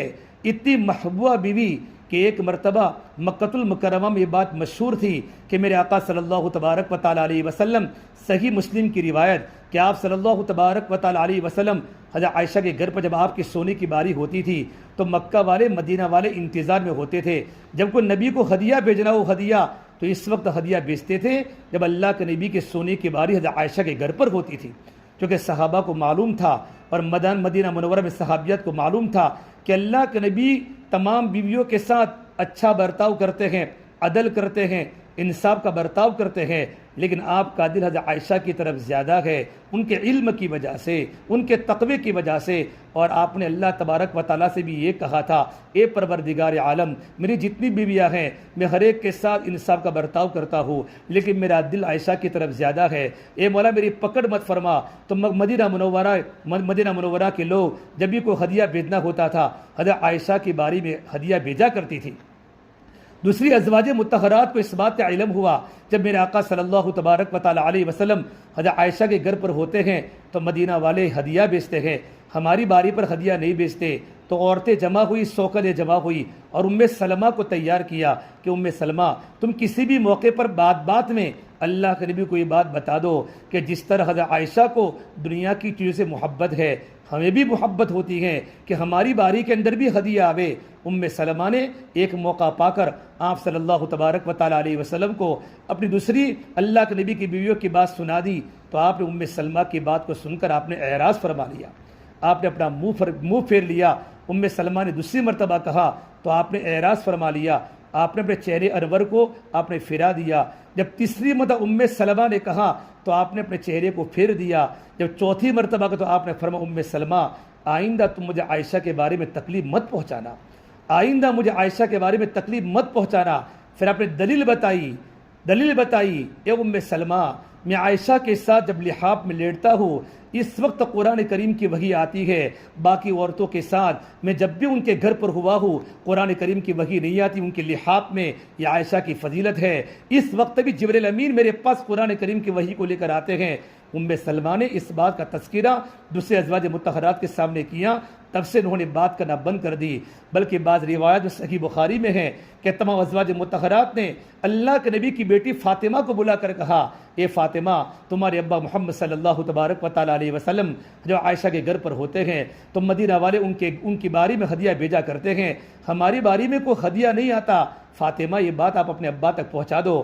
حضرت فاطمہ نے یہ بات جب حضور تک پہنچا دی تو آپ نے عجیب بات فرمائی، فاطمہ اے میری بیٹی جن کو مجھ سے محبت ہے کیا تم کو ان سے محبت نہیں ہے؟ اے میری بیٹی فاطمہ جن سے مجھے محبت ہے، بیٹی کیا تجھے اس سے محبت نہیں ہے؟ اتنا جملہ حضرت فاطمہ کو کافی تھا۔ حضرت فاطمہ سمجھ گئی، اور جب فاطمہ نے دوسری ازواج مطہرہ کو جا کر فرمایا آئندہ مجھے ایسی بات میرے سامنے کبھی مت کرنا، میں میرے نبی کو کہہ نہیں سکتی میرے ابا کو کہ میرے ابا کے دل میں جب عائشہ کی محبت زیادہ ہے تو میرے دل میں بھی عائشہ کی محبت زیادہ ہے۔ اتنی بڑی محبوبہ بیوی غزوہ مستلق کے موقع پر جب آپ صلی اللہ تبارک و تعالی علیہ وسلم کا قافلہ روانہ ہو گیا، قافلہ روانہ ہو چکا ہے، ماں عائشہ آئی، دیکھا کہ صحابہ جا چکے ہیں، اللہ کے نبی جا چکے ہیں۔ میری بیٹیوں، گھر میں چھوڑتے وقت گھر سے ایجاد کے بغیر نکلنا کتنا بڑا نقصان ہوتا ہے۔ یہ واقعہ امت کے لیے بڑی عبرت ہے۔ قرآن کریم کے 18 پارے میں اللہ نے پوری برات کے بارے میں 17 آیت نازل فرمائی ہے۔ ماں عائشہ فرماتی ہے میں وہی سو گئی، آپ صلی اللہ تبارک و تعالی علیہ وسلم، حضرت عائشہ فرماتی ہیں میں سمجھنے لگی جب میرے نبی کو پتہ چلے گا کہ میری عائشہ ہودج میں تو نہیں ہے تب اسی جگہ پر آپ کسی کو تلاش کرنے کے لیے بھیجیں گے۔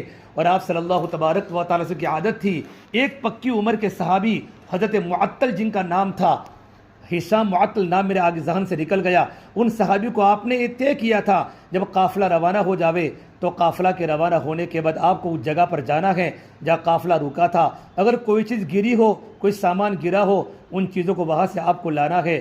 جب وہ صحابی وہاں کے صفان معطل ان کا نام تھا، جب وہ صحابی وہاں پہنچے، وہاں پہنچنے کے بعد دیکھا کہ کوئی سویا ہوا ہے، قریب جا کر دیکھا تو ام المومنین حضرت عائشہ صدیقہ رضی اللہ تعالیٰ آرام فرما ہے، پردے میں لپٹی ہوئی ہیں، تو زور سے کہا انا للہ و انا الیہ راجعون۔ عائشہ کی آنکھ کھل گئی، حضرت عائشہ نے فوراً اپنے آپ کو پردے میں لپٹ لیا اور خاموشی کے ساتھ بیٹھ گئی۔ صفان بن معطل وہ صحابی جو پکی عمر کے تھے، بڑی عمر کے صحابی تھے، اپنے اونٹ کو کہا، اونٹ کو بٹھایا، کہا عائشہ اس پر بیٹھ جاؤ، اتنی صرف بات کی اور اونٹنی کی نکیل پکڑ کر چلتے رہے کہ میں آپ کو قافلے تک پہنچا دیتا ہوں۔ جب یہ قافلہ تک حضرت اللہ کے نبی صلی اللہ تبارک و تعالی علیہ وسلم جہاں قافلے کے ساتھ ٹھہرے ہوئے تھے، وہ صحابی ماں عائشہ کو لے کر وہاں پہنچے، اس قافلے میں منافقین تھے۔ ارے میری بچیوں، کتنی زندگی میں احتیاط کی ضرورت ہے، کتنی تربیت کی ضرورت ہے، یہ احتیاط کے ساتھ قدم رکھنا گھر سے باہر نکل کر۔ اور میرے نبی نے فرمایا تہمت کی جگہ سے اپنے آپ کو بچاؤ۔ ایک مرتبہ آپ صلی اللہ تبارک و تعالی علیہ وسلم رمضان کے مہینے میں آپ پابندی سے عشر اخیرہ کا اعتکاف مسجد نبوی میں فرماتے تھے۔ ایک بار آپ کی بیوی صفیہ، یہ آپ کی بیوی ہے، آپ کو ملنے کے لیے مسجد میں آئی، مسجد کے قریب بالکل کمرہ تھا، رات کا وقت تھا۔ جب میرے نبی سے ملاقات کی، ملاقات کرنے کے بعد آپ صلی اللہ تبارک و تعالی علیہ وسلم مسجد کے دروازے پر حضرت صفیہ کو چھوڑنے کے لیے گئے، وہ دو انصاری صحابی وہاں سے جا رہے تھے۔ ان انصاری صحابی کی نظر اللہ کے نبی پر پڑی تو آپ نے فرمایا، ان دو صحابوں کو فرمایا اے میرے صحابہ آپ کھڑے رہو، یہ جو ابھی جا رہی عورت ہے میری بیوی صفیہ ہے، یہ میری بیوی صفیہ ہے۔ صحیح مسلم کی روایت، ان دو انصاری صحابی کی آنکھوں میں آنسو آ گئے کہ یا رسول اللہ صلی اللہ علیہ وسلم کہ ہم آپ کے بارے میں بدگمانی کریں گے؟ آپ نے کہا نہیں، تم میرے بارے میں بدگمانی نہیں کرو گے، لیکن شیطان تمہارے دلوں میں خون کی طرح تمہارے رگوں میں دوڑتا ہے کہ شیطان تم کو تمہارے نبی کے بارے میں بدگمان نہ کر ڈالے۔ میرے آقا صلی اللہ تبارک و تعالی علیہ وسلم نے زندگی میں کتنا احتیاط کیا ہے۔ حضرت عمر فاروق رضی اللہ تعالیٰ ایک مرتبہ گھر کے دہلیز پر بیٹھے ہوئے ہیں، گھر کے دروازے پر بیٹھے ہوئے ہیں، ایک نوجوان صحابی فرماتے ہیں میں مدینہ منورہ میں تھا، میں ان کے گھر کے آگے سے گزرا، گرمی سخت پڑ رہی تھی، لوگ پسینے سے شرابور تھے، میں نے عمر بن الخطاب کو دیکھا کہ گھر کے آگے میں بیٹھے ہوئے ہیں۔ جب میں دوبارہ واپس آیا کچھ مدت کے بعد، امیر المومنین وہی بیٹھے ہوئے تھے۔ میں کہا امیر المومنین گھر میں بیٹھو، گرمی کتنی پڑ رہی ہے، گویا کہ آسمان انگارے برسا رہا ہے، عرب کی تپتی ہوئی زمین۔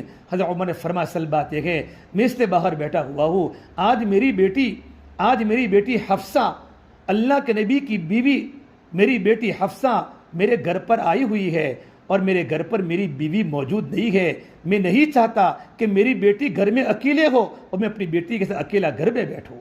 یہ صحابہ نے کتنا خیر القرون کا زمانہ، لیکن زندگی میں کتنا احتیاط، کتنا تقوی۔ عائشہ جب وہاں پہنچی ہیں، منافقین میرے نبی کے دشمن تھے، اللہ کے دشمن، نبی کے دشمن، وہ موقع کی تلاش میں تھے، صحابہ کے دشمن تھے۔ انہوں نے خبر پھیلا دی یہ لڑکی پیچھے کیوں رہ گئی، عائشہ پیچھے رہنا اس کی زندگی میں گندگی ہے اور ایک آدمی سے بچ نہیں سکی ہوگی. یہ جملہ کہا اور پورے قافلے میں بات پھیلا دی. جب یہ قافلہ مدینہ منورہ میں پہنچا ہے، ارے میرے بہنوں، حضرت عائشہ کتنی بڑی فضیلت والی عورت جس کی موجودگی میں قرآن اتر رہا ہو، میرے نبی اس کا نکاح اللہ تبارک و تعالیٰ کے منشے سے ہوا ہو، اللہ نے نکاح کی ترغیب دی ہو، ایسی پاک دامن عورت پر تہمت لگی ہے. حضرت عائشہ کو پتہ نہیں مدینے کے گھر گھر میں یہ بات چالو ہو گئی. جب یہ بات جب چلتی ہے نا میری بہنوں، تو اچھے لوگ بھی ان کو ساتھ دیتے ہیں، رشتہ دار بھی ساتھ دینے والے ہوتے ہیں. صدیق اکبر کے رشتہ دار جو غریب تھے، جن پر صدیق اکبر کا ماہانہ خرچہ پہنچتا تھا، ماہانہ ان کے گھر پر پیسے پہنچتے تھے، یہ بھی ان کی باتوں میں آ کر حضرت عائشہ کے خلاف زبان درازی کرنے لگے، بکنے لگے. یہ بات پورے مدینے میں پھیل گئی. میرے آقا صلی اللہ تبارک و تعالی علیہ وسلم کو معلوم پڑا اللہ کے نبی کو نہ کھانا اچھا لگتا ہے نہ پانی اچھا لگتا ہے. آپ کے سر میں درد ہو گیا، ٹپ ٹپ آپ کے آنکھوں میں آنسو ہے. اتنے بڑے نبی کے گھر پر عزت کا مسئلہ آ گیا، مدینے کے گھر گھر میں باتیں چل لگی ہیں. جب کوئی بات چلتی ہے نا تو لوگوں کی زبانیں کھل جاتی ہیں. ایسے وقت میں سپورٹ کرنے والے بہت کم لوگ ہوتے ہیں. لیکن میری بہنوں، جب میرے آقا کو پتہ چلا، آپ کے آنکھوں میں آنسو ہیں. عائشہ کو پتہ نہیں. ایک بار عائشہ مدینہ منورہ کی ایک صحابیہ مستہ کے ساتھ قضاء حاجت سے فارغ ہونے کے لیے جنگل میں گئی. اس وقت مستہ کا پاؤں زمین میں تھوڑا گرا، یعنی زمین میں چلتے چلتے کو ٹھوکر لگی. تو مستہ نے اپنے بیٹے مستہ جو صحابی رسول ہے ان کو برا بلا کہا. تو عائشہ نے فرمایا مستہ، اپنے بیٹے کی غیبت کرتی ہو، اپنے بیٹے کو برا بلا کہتی ہو، تمہارے بیٹے صحابی رسول ہیں، بدری صحابی ہیں. کہ عائشہ تم کو پتہ نہیں کہ کیا ہوا کہ میرا بیٹا تمہارے خلاف ایسی باتیں کر رہا ہے اور تمہارے خلاف مدینے میں ایسی باتیں چل لگی ہے.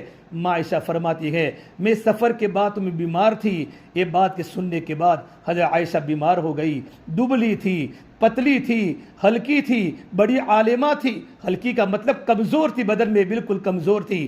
اتنی بڑی عالمہ بیمار تھی. گھر میں آنے کے بعد دیکھا گھر کا پورا منظر بدلا ہوا ہے. اللہ کے نبی کو سلام کیا تو آپ نے سلام کا جواب تو دیا، لیکن آپ نے اعراض کر لیا، آپ نے منہ پھیل لیا.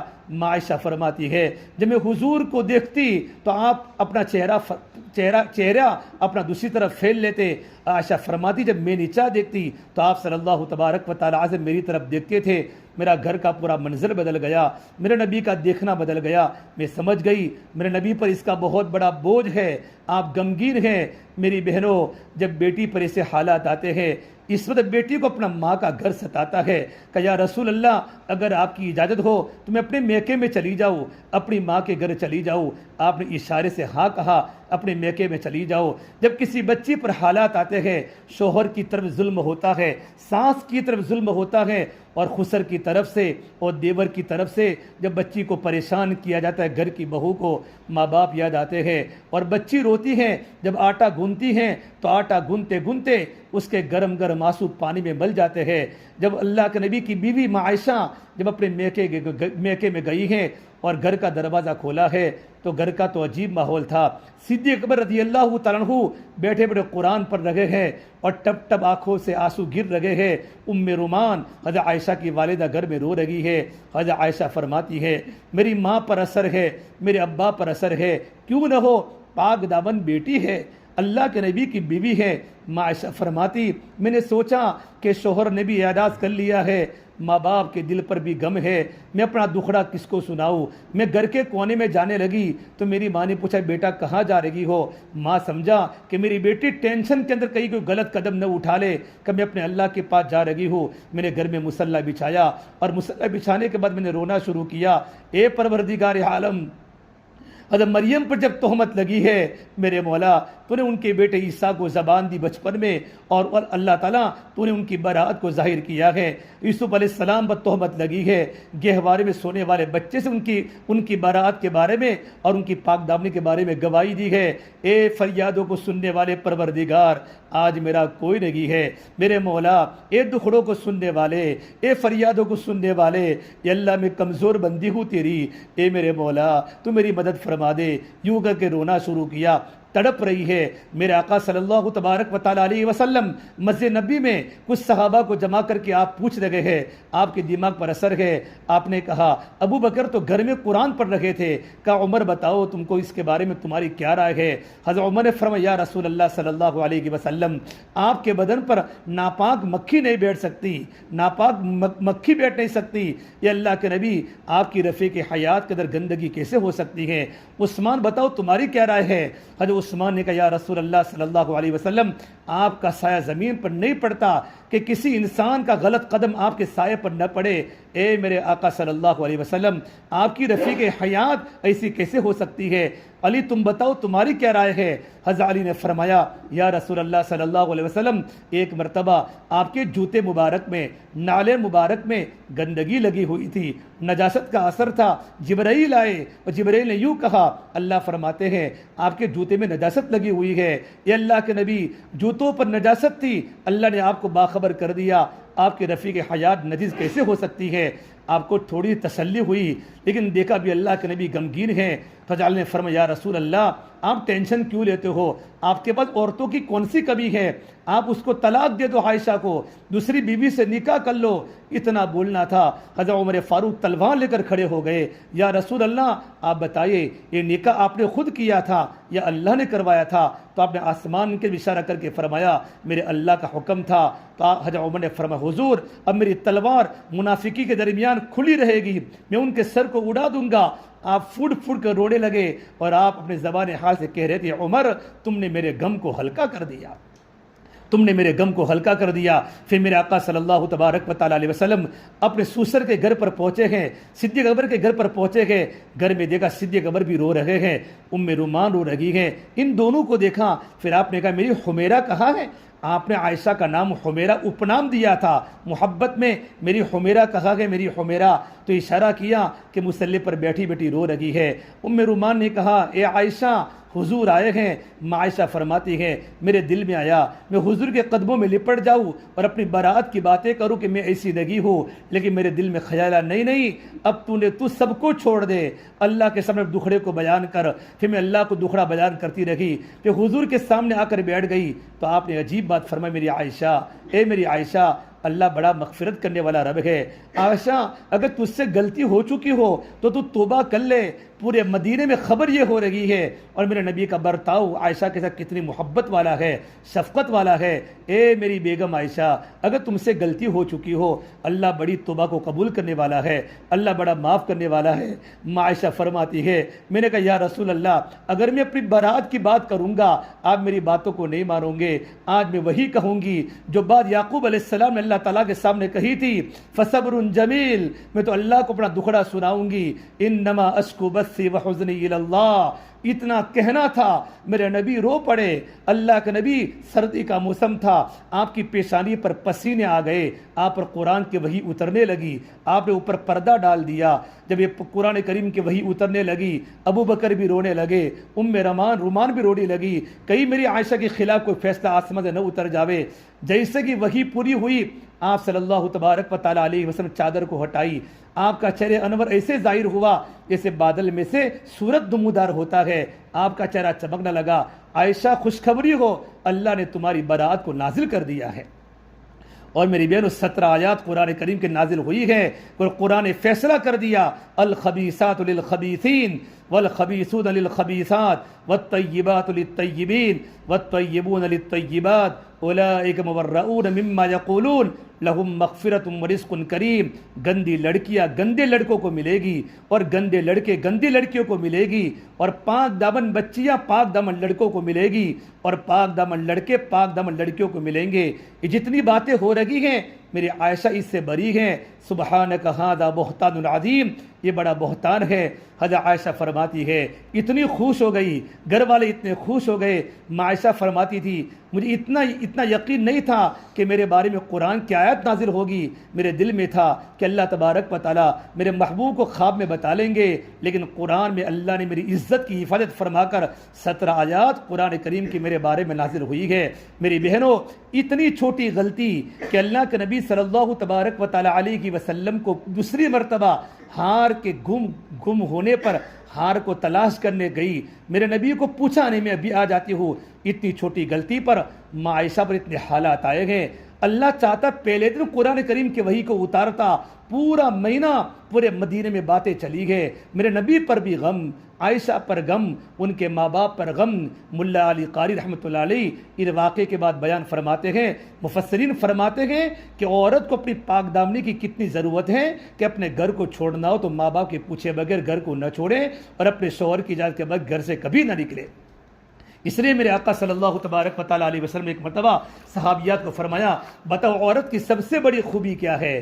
عورت کی سب سے بڑی خوبی کیا ہے؟ تو آپ نے عورت کی 4 خوبیاں بتائی۔ صحیح بخاری کی حدیث ہے، عورت کی سب سے بڑی خوبی کہ جب شوہر کی نظر عورت پر پڑے نا تو شوہر عورت کو دیکھ کر خوش ہو جائے۔ اذا نظر سرت ہو، جب شوہر کی نظر عورت پر پڑے تو شوہر خوش ہو جاوے۔ خوش کب ہوگا؟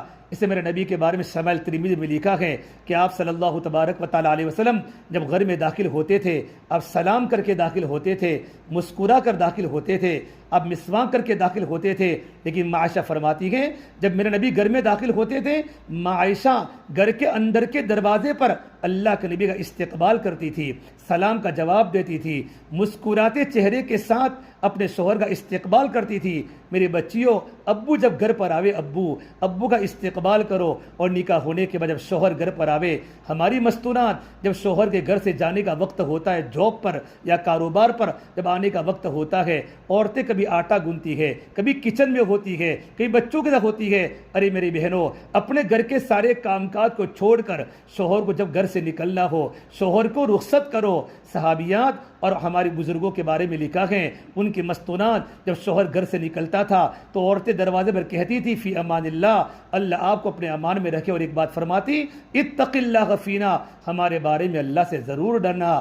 آپ اللہ کے راستے میں آپ کمانے جا رہے ہو، روزی کی تلاش میں جا رہے ہو، اپنے بچوں کے لیے، اپنی بیوی کے لیے حلال لقمے کی تلاش میں جا رہے ہو، یہ بہت بڑی عبادت ہے۔ لیکن میرے شوہر ناپاک لقمہ گھروں میں مت لانا، ہم تو گھروں میں، ہم تو تمہاری بیویاں ہیں، ہم تو تمہاری پابند ہیں، یہ تمہارے بچے ہیں، ہم چٹنی روٹی کھا کر زندگی بسر کر لے گی۔ ہمارے بارے میں اللہ سے ڈرنا، گندا لقمہ ہمیں مت کھلانا۔ یہ صحابیات اور تابعات اور زمانے کی عورتیں یہ کہاں کرتی تھی اور اللہ کی امان میں ان کو بیچتی تھی۔ جب واپسی کا وقت ہوتا تھا، اب میرے شوہر کے آنے کا وقت ہے، دروازے کے اندر کھڑی ہو جاتی تھی، مسکراتے چہرے کے ساتھ اپنے شوہر کا استقبال کرتی تھی اور اچھے انداز کے ساتھ گھر میں بٹھاتی تھی۔ سردی کا موسم ہو تو ٹھنڈا پانی، گرمی کا موسم ہو تو ٹھنڈا پانی، اور سردی کا موسم ہو تو سادہ پانی اپنے شوہر کو پلانا۔ اور کھانے کا وقت ہو، آپ بیٹھیے، میں گرم گرم روٹی بناتی ہوں، کھانا تیار ہے، کپڑوں کو چینج کرنا ہو تو کپڑے تیار ہے، اگر غسل کرنا ہو تو گرم پانی تیار ہے۔ ارے میری بہنوں، جب شوہر اس طریقے پر بیوی کا حسن سلوک دیکھے گی اور دیکھے گا اور بیوی کا رویہ دیکھے گا تو شوہر کے دل میں کتنی عورت کی محبت پیدا ہوگی۔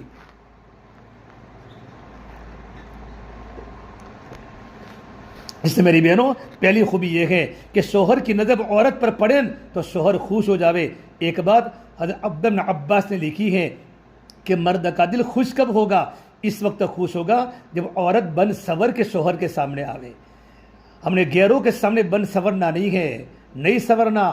اللہ ہماری حفاظت کرے، سادے کپڑے میں گھروں سے باہر نکلے، اپنے کپڑے چوڑے چاڑے ہو۔ یہ مستقل میں بیان میں آپ کے سامنے گزشتہ کر چکا ہوں۔ اپنے کپڑے سادہ ہو، اپنا بدن کا لباس بالکل چوڑا ہو، بدن کا اوبھار باہر نہ دکھے، لیکن شوہر کے سامنے جب آوے اپنے شوہر کی طرف دیکھ کر اچھے کپڑے پہننا اور بن سورنا، اپنے بال سورے ہوئے ہو، اپنا چہرہ بالکل صاف ہو کہ شوہر کی نظر پڑتے ہی شوہر کے دل میں عورت کی محبت پیدا ہو جائے، غیر عورتوں کی محبت شوہر کے دل سے نکل جاوے۔ ایک بات یہ فرمائی، نمبر دو میری بہنوں، فرما اللہ کے نبی صلی اللہ تبارک و تعالیٰ علیہ وسلم نے عورت کی دوسری خوبی کیا ہے کہ شوہر کی بات کی اطاعت کرے۔ ہمارا شوہر جن باتوں کا حکم کرے، عورت کی ذمہ داری شوہر کی بات کو ماننا، بچیوں کی ذمہ داری اپنے ماں باپ کی باتوں کو ماننا، ماں باپ کی اطاعت کرنا، شوہر کی اطاعت کرنا۔ اللہ کے نبی صلی اللہ تبارک و تعالیٰ علیہ وسلم نے عورتوں کو وصیت فرمائی ہے کہ اپنے شوہروں کی تابعداری کرو۔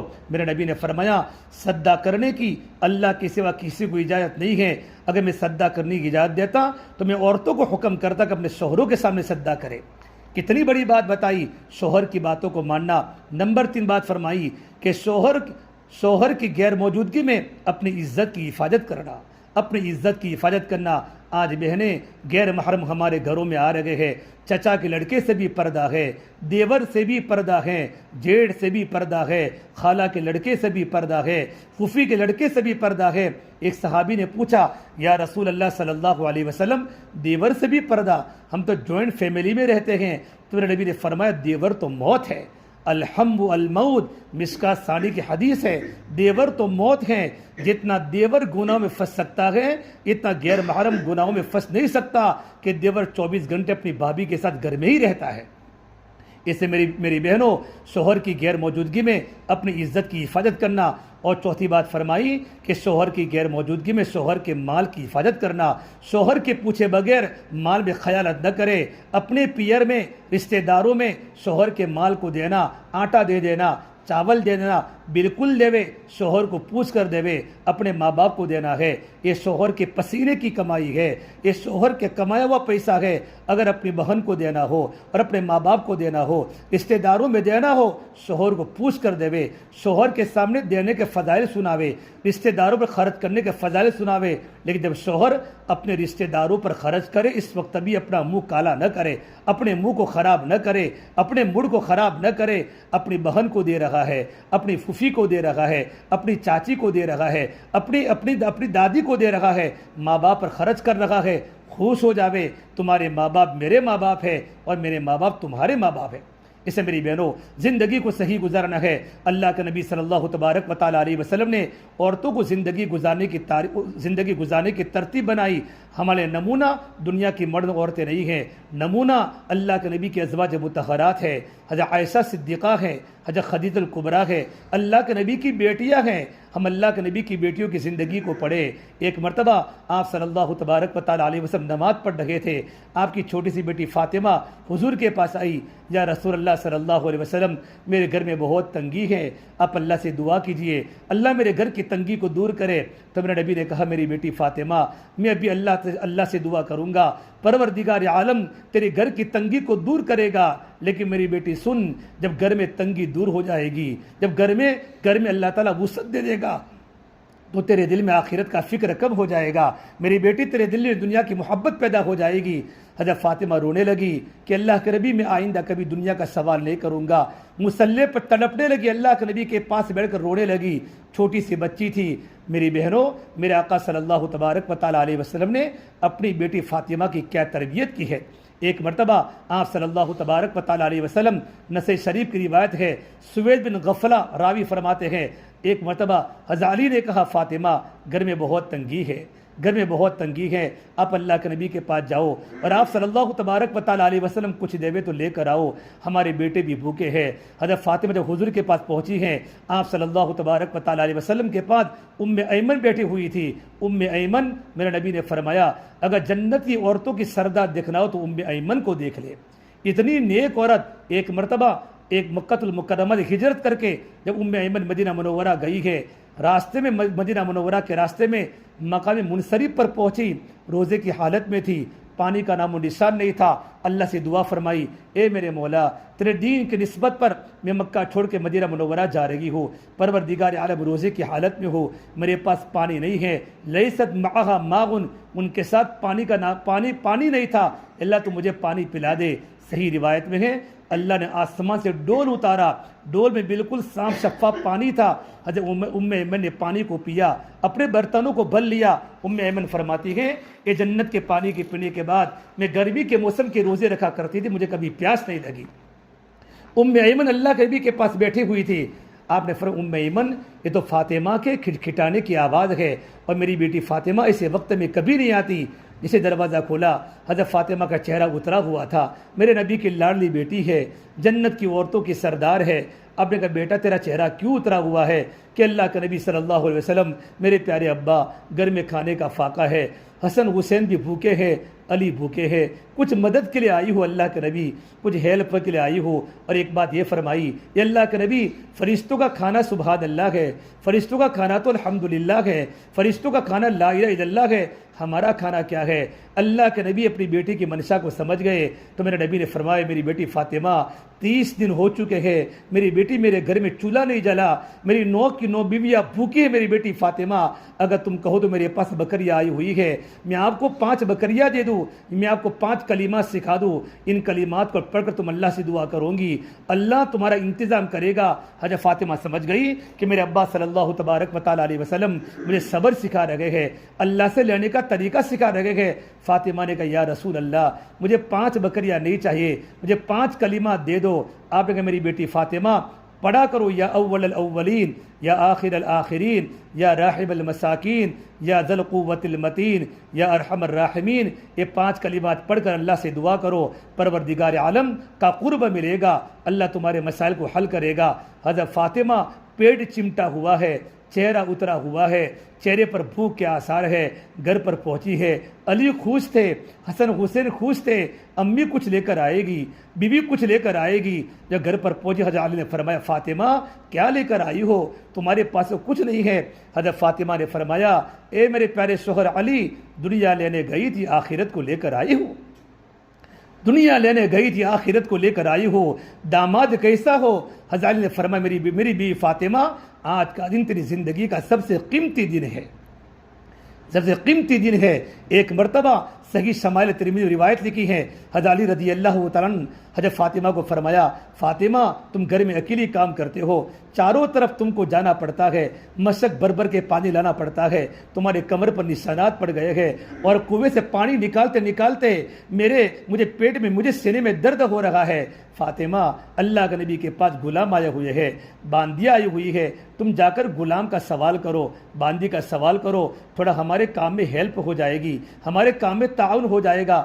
حضرت فاطمہ جب اللہ کے نبی کے پاس پہنچی ہے، آپ صلی اللہ تبارک و تعالی سے بیٹھے ہوئے تھے، حضرت فاطمہ وہاں جا کر بول نہ سکی، میرے نبی کے رعب کو دیکھا، زبان سے بات نہ نکل سکی۔ حضرت فاطمہ واپس آئی، علی میں تو بول نہیں سکی، پھر دونوں میاں بیوی اللہ کے نبی کے پاس پہنچے کہ یا رسول اللہ صلی اللہ علیہ وسلم آپ کی بیٹی فاطمہ مشق اٹھاتے اٹھاتے آپ کے بدن پر نشانات پڑ چکے ہیں، آپ کے ہاتھ کمزور ہو چکے ہیں، اور کنویں سے پانی نکالتے نکالتے میرے سینے میں تکلیف ہو گئی ہے، یا رسول اللہ بچے بھی بھوکے ہیں، گھر میں حالات ہے، آپ کے پاس غلام آئے ہوئے ہیں، آپ کے باندی آئی ہوئی ہے، کوئی غلام ہمیں دے دو۔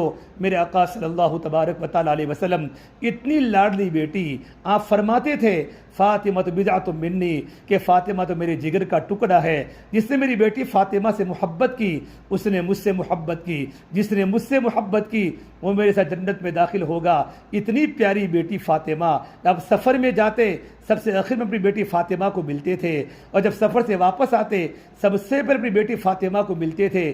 اتنی لختے جگر، آپ نے کہا اے میری بیٹی فاطمہ تو کیسی بات کرتی ہے؟ اصحاب صفہ مدرسے میں پڑھنے والے صحابہ کرام بھوکے ہیں، بھوک سے بیتاب ہے، مدینے میں بہت سارے بچے یتیم ہیں، صحابہ اللہ کے راستے میں شہید ہو چکے ہیں، ان کے بچے یتیم ہیں، کتنی مدینہ منورہ میں بیوہ ہے۔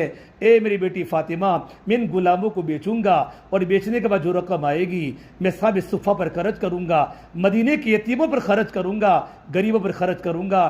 بیٹی میں تجھے ایک غلام دے نہیں سکتا۔ حضرت فاطمہ واپس چلی گئی۔ ارے میری بہنوں، اتنا بڑا مشفق باپ، نبیوں کا سردار اپنی بیٹی کو اللہ سے لینے کا طریقہ سکھا رہی ہے، بیٹی خود کام کرو، بیٹی تم خود کام کرو۔ پھر میرے آقا صلی اللہ تبارک و تعالیٰ علیہ وسلم عشاء کی نماز کے بعد اپنی بیٹی کے گھر پر پہنچے تو حضرت علی و فاطمہ دونوں گھر میں سوئے ہوئے تھے، ایک کمبل تھا، اگر چہرہ چھپاتے پیر کھل جاتے تھے، پیر چھپاتے چہرہ کھل جاتا تھا۔ جیسے اللہ کے نبی گھر میں داخل ہوئے، دونوں میاں بھی اڑ گئے، اور آپ نے کہا میری بیٹی فاطمہ تو صبر کرنا بیٹی، میں تجھے غلام دے نہیں سکتا بیٹی، لیکن بیٹی میں ایک عمل لے کر آیا ہوں، تو ہر فرض نماز کے بعد 10 مرتبہ سبحان اللہ پڑھا کر، الحمدللہ پڑھا کر، اللہ اکبر پڑھا کر، اور رات کو سوتے وقت تسبیح فاطمہ پڑھا کر 33 مرتبہ سبحان اللہ، 33 مرتبہ الحمدللہ، اور 34 مرتبہ اللہ اکبر۔ میری بیٹی فاطمہ اللہ روزی کا انتظام بھی کرے گا، اللہ تیری تھکن کو بھی دور کرے گا۔ حضرت علی فرماتے ہیں میرے آقا صلی اللہ تبارک و تعالیٰ علیہ وسلم سننے کے بعد موت تک میری کبھی تسبیح فاطمہ نہیں چھوٹی۔ میری بہنوں، میرے ذہن میں بہت سارے واقعات حضرت فاطمہ کے آ رہے ہیں، وقت لمبا ہو چکا ہے، ہم اپنے نمونہ حضرت فاطمہ کو بناوے، حضرت عائشہ کو بناوے۔ ایک بار حضرت عائشہ بہت بھوکی تھی، میرے نبی بہت بھوکے تھے، کسی نے 9 اور ایک روایت میں 11 کھجوریں حضرت عائشہ کو دی۔ حضرت عائشہ بھوک کی حالت میں ہے، کھجوریں گھر میں رکھ لی۔ جب اللہ کے نبی آئے تو آپ صلی اللہ تبارک و تعالیٰ علیہ وسلم کو وہ کھجوریں عطا فرما دی۔ آپ نے فرمایا عائشہ تم نے کھجوریں کھائی؟ کہا حضور مجھے کھجوریں نہیں کھانی، آپ تناول فرما لے۔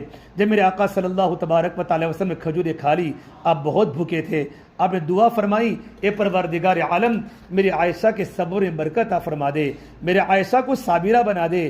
تو حضرت عائشہ نے کہا یا رسول اللہ میں بھوک کو برداشت کر لوں گی، آپ اللہ سے صرف دعا کرو کہ پروردگار عالم جنت میں مجھے آپ کی رفیقہ بنا دے، آپ کی بیوی بنا دے۔ تو میرے نبی نے فرمایا عائشہ اگر جنت میں اگر تم میری بیوی بننا چاہتے ہو تو آپ کو صابرہ بننا پڑے گا، آپ کو زاہدہ بننا پڑے گا۔ اے میری بیگم فاطمہ گھر میں کبھی پیسے کو جمع مت کرنا، میری بیگم عائشہ تم کو ضرورت ہو اتنا ضرورت میں استعمال کرنا، باقی اللہ کے راستے میں لوٹا دینا۔ عائشہ فرماتی ہیں کہ دنیا سے جانے تک میں نے اللہ کے نبی کی وصیت پر عمل کیا ہے۔ ایک مرتبہ 1,00,000 درہم کسی نے عائشہ کو ہدیے میں بھیجا۔ عائشہ رضی اللہ عنہا نے صبح فجر کے بعد آئے تھے، ظہر کے پہلے مدینہ منورہ کے غریبوں پر، یتیموں پر اور بیواؤں پر 1,00,000 درہم تقسیم کر دیے۔ جب شام کا وقت ہوا، روزے کی حالت میں تھی، تو باندی زیتون کا تیل اور روٹی کا ٹکڑا لے کر آئی اور باندی نے کہا عائشہ اگر 1 درہم تو بچا لیتی، آج گوشت گھر میں بن جاتا۔ عائشہ نے فرمایا باندی اگر تو نے مجھے پہلے سے کہا ہوتا میں 1 درہم بچا لیتی، نہ اپنے بھوک کا خیال کیا، نہ رمضان کے نہ اپنے روزے کا خیال کیا، سارا کا سارا اللہ کے دین پر لٹا دیا، غریبوں پر لٹا دیا۔ یہ اللہ کے نبی کی وصیت پر عمل تھا۔ میری بہنوں اس لیے ہماری ذمہ داری ہے ہم نمونہ اللہ کے نبی کی بیویوں کو بناوے، اللہ کے نبی کی بیٹیوں کو بناوے، زندگی کو پاک دامن بناوے۔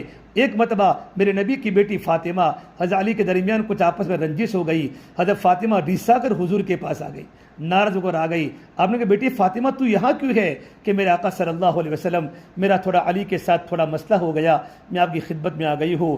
آپ نے کہا میری بیٹی فاطمہ ابھی اپنے شوہر کے پاس چلی جاؤ، ابھی اپنے شوہر کے پاس چلی جاؤ۔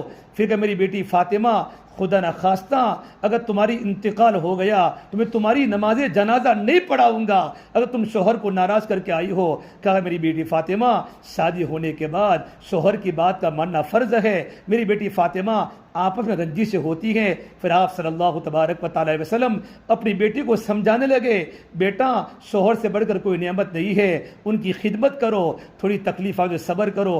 حضرت علی فرماتے ہیں جب میرے آقا صلی اللہ تبارک و تعالیٰ علیہ وسلم اپنی بیٹی فاطمہ کو سمجھا رہے تھے، میں کان لگا کر گھر کے باہر سن رہا تھا۔ اس کے بعد میرے آنکھوں میں آنسو آئے، میں نے ارادہ کیا میں کبھی اللہ کے نبی کی بیٹی کو کبھی تکلیف نہیں پہنچاؤں گا۔ میری بہنوں آج ہمارا جمع ہونا ہوا ہے، نیک عورت کیسی ہونی چاہیے، نیک عورت کی صفات زندگی میں کیسے ہونے چاہیے، اس لیے ہم جہاں بھی ہمارا تربیتی پروگرام ہو، سمر ویکیشن میں ہوتا ہے، اس ویکیشن میں ہوتا ہے، اب میڈیکل سائنس آپ پڑھتی ہو، اب دنیاوی نالج آپ کے پاس ہے، لیکن نبی والی زندگی ہماری بنے، ہماری زندگی پردے والی بنے، ہماری زندگی پاک دامنی والی بنے۔ چوتھی بات جو میں نے بتائی تھی شوہر کی اطاعت کرنا، یہ 4 باتیں ہماری زندگی میں آئے گی، اللہ ہمیں جنت اللہ تعالیٰ ہمیں دے گا، اللہ ہمیں راضی ہو جائے گا، نبی ہم سے راضی ہو جائیں گے۔ اس لیے میری بہنوں زیادہ سہیلیاں نہ بناوے، زیادہ دوستیاں نہ کرے، بلکہ ایک مرتبہ اللہ کے نبی صلی اللہ تبارک وسلم بیٹھے ہوئے تھے، حضرت عائشہ میرے نبی کے ساتھ باتیں کرنے لگی اور فرمایا یہ اللہ کے نبی میں آپ کو ایک قصہ سناتا ہوں۔ مدینہ منورہ کی 11 عورتوں کا قصہ سنایا، میں مختصراً 2 منٹ قصہ پورا کرتا ہوں۔ آپ نے کہا مدینہ منورہ کی 11 عورتیں جمع ہوئی، بعض علماء نے کہا وہ یمن کی تھی، بعض علماء نے کہا وہ حجاز کی تھی، اور 11 عورتوں کا واقعہ بیان کیا۔ 11 عورتیں جمع ہوئی، ان کے شوہر کہیں کمانے کے لیے باہر کے ملکوں میں یا باہر کے علاقوں میں گئے ہوئے تھے، اور عورتوں نے جمع ہو کر یوں کہا، شمائل ترمذی میں لکھا ہے آج ہر ایک عورت اپنی شوہر کی ہر بات بتا دے، بالکل نہ چھپاوے۔ تو کچھ عورتوں نے اپنے شوہر کی تعریفیں کی، کچھ عورتوں نے اپنے شوہر کی برائیاں بیان کی۔ جب 11ویں عورت ام زرع جب اس کا موقع آیا تو ام زرع نے اپنے شوہر کی خوبیاں بیان کی. میرے شوہر تو بڑے نیک ہے، اپنی عورت کو کبھی ستاتے نہیں ہے، بیٹی کی اچھی تربیت کرتے ہیں، اچھا کھلاتے اچھا پلاتے ہیں. اتنی تعریف کی. لیکن ابو زرع نے ایک مرتبہ، میرا شوہر ابو زرع ایک بار گلی میں جا رہا تھا، ایک عورت اپنے بچوں کو لے کر جا رہی تھی، اس نے غلط نگاہ سے اس عورت کو دیکھ لیا اور اسے نکاح کر کے مجھے طلاق دے دی. اللہ کے نبی صلی اللہ تبارک و تعالیٰ علیہ وسلم نے پوری بات سننے کے بعد آپ نے فرمایا، اے میری بیوی عائشہ، تیری بات سننے کے بعد میں بات کہتا ہوں، میں بھی تیرے لیے ابو زرع کی طرح ہوں، لیکن ابو زرع نے ام زرع کو طلاق دی، لیکن میں تجھے طلاق نہیں دوں گا. اس وقت عائشہ نے فرمایا، اللہ کے نبی، آپ ابو زرع کے مقابلے، ابو زرع کی آپ کے مقابلے میں کیا حیثیت ہے؟ آپ تو سارے جہاں سے بڑھ کر آپ تو میرے لیے ہیں، سارے جہاں سے بڑھ کر آپ میرے لیے ہیں.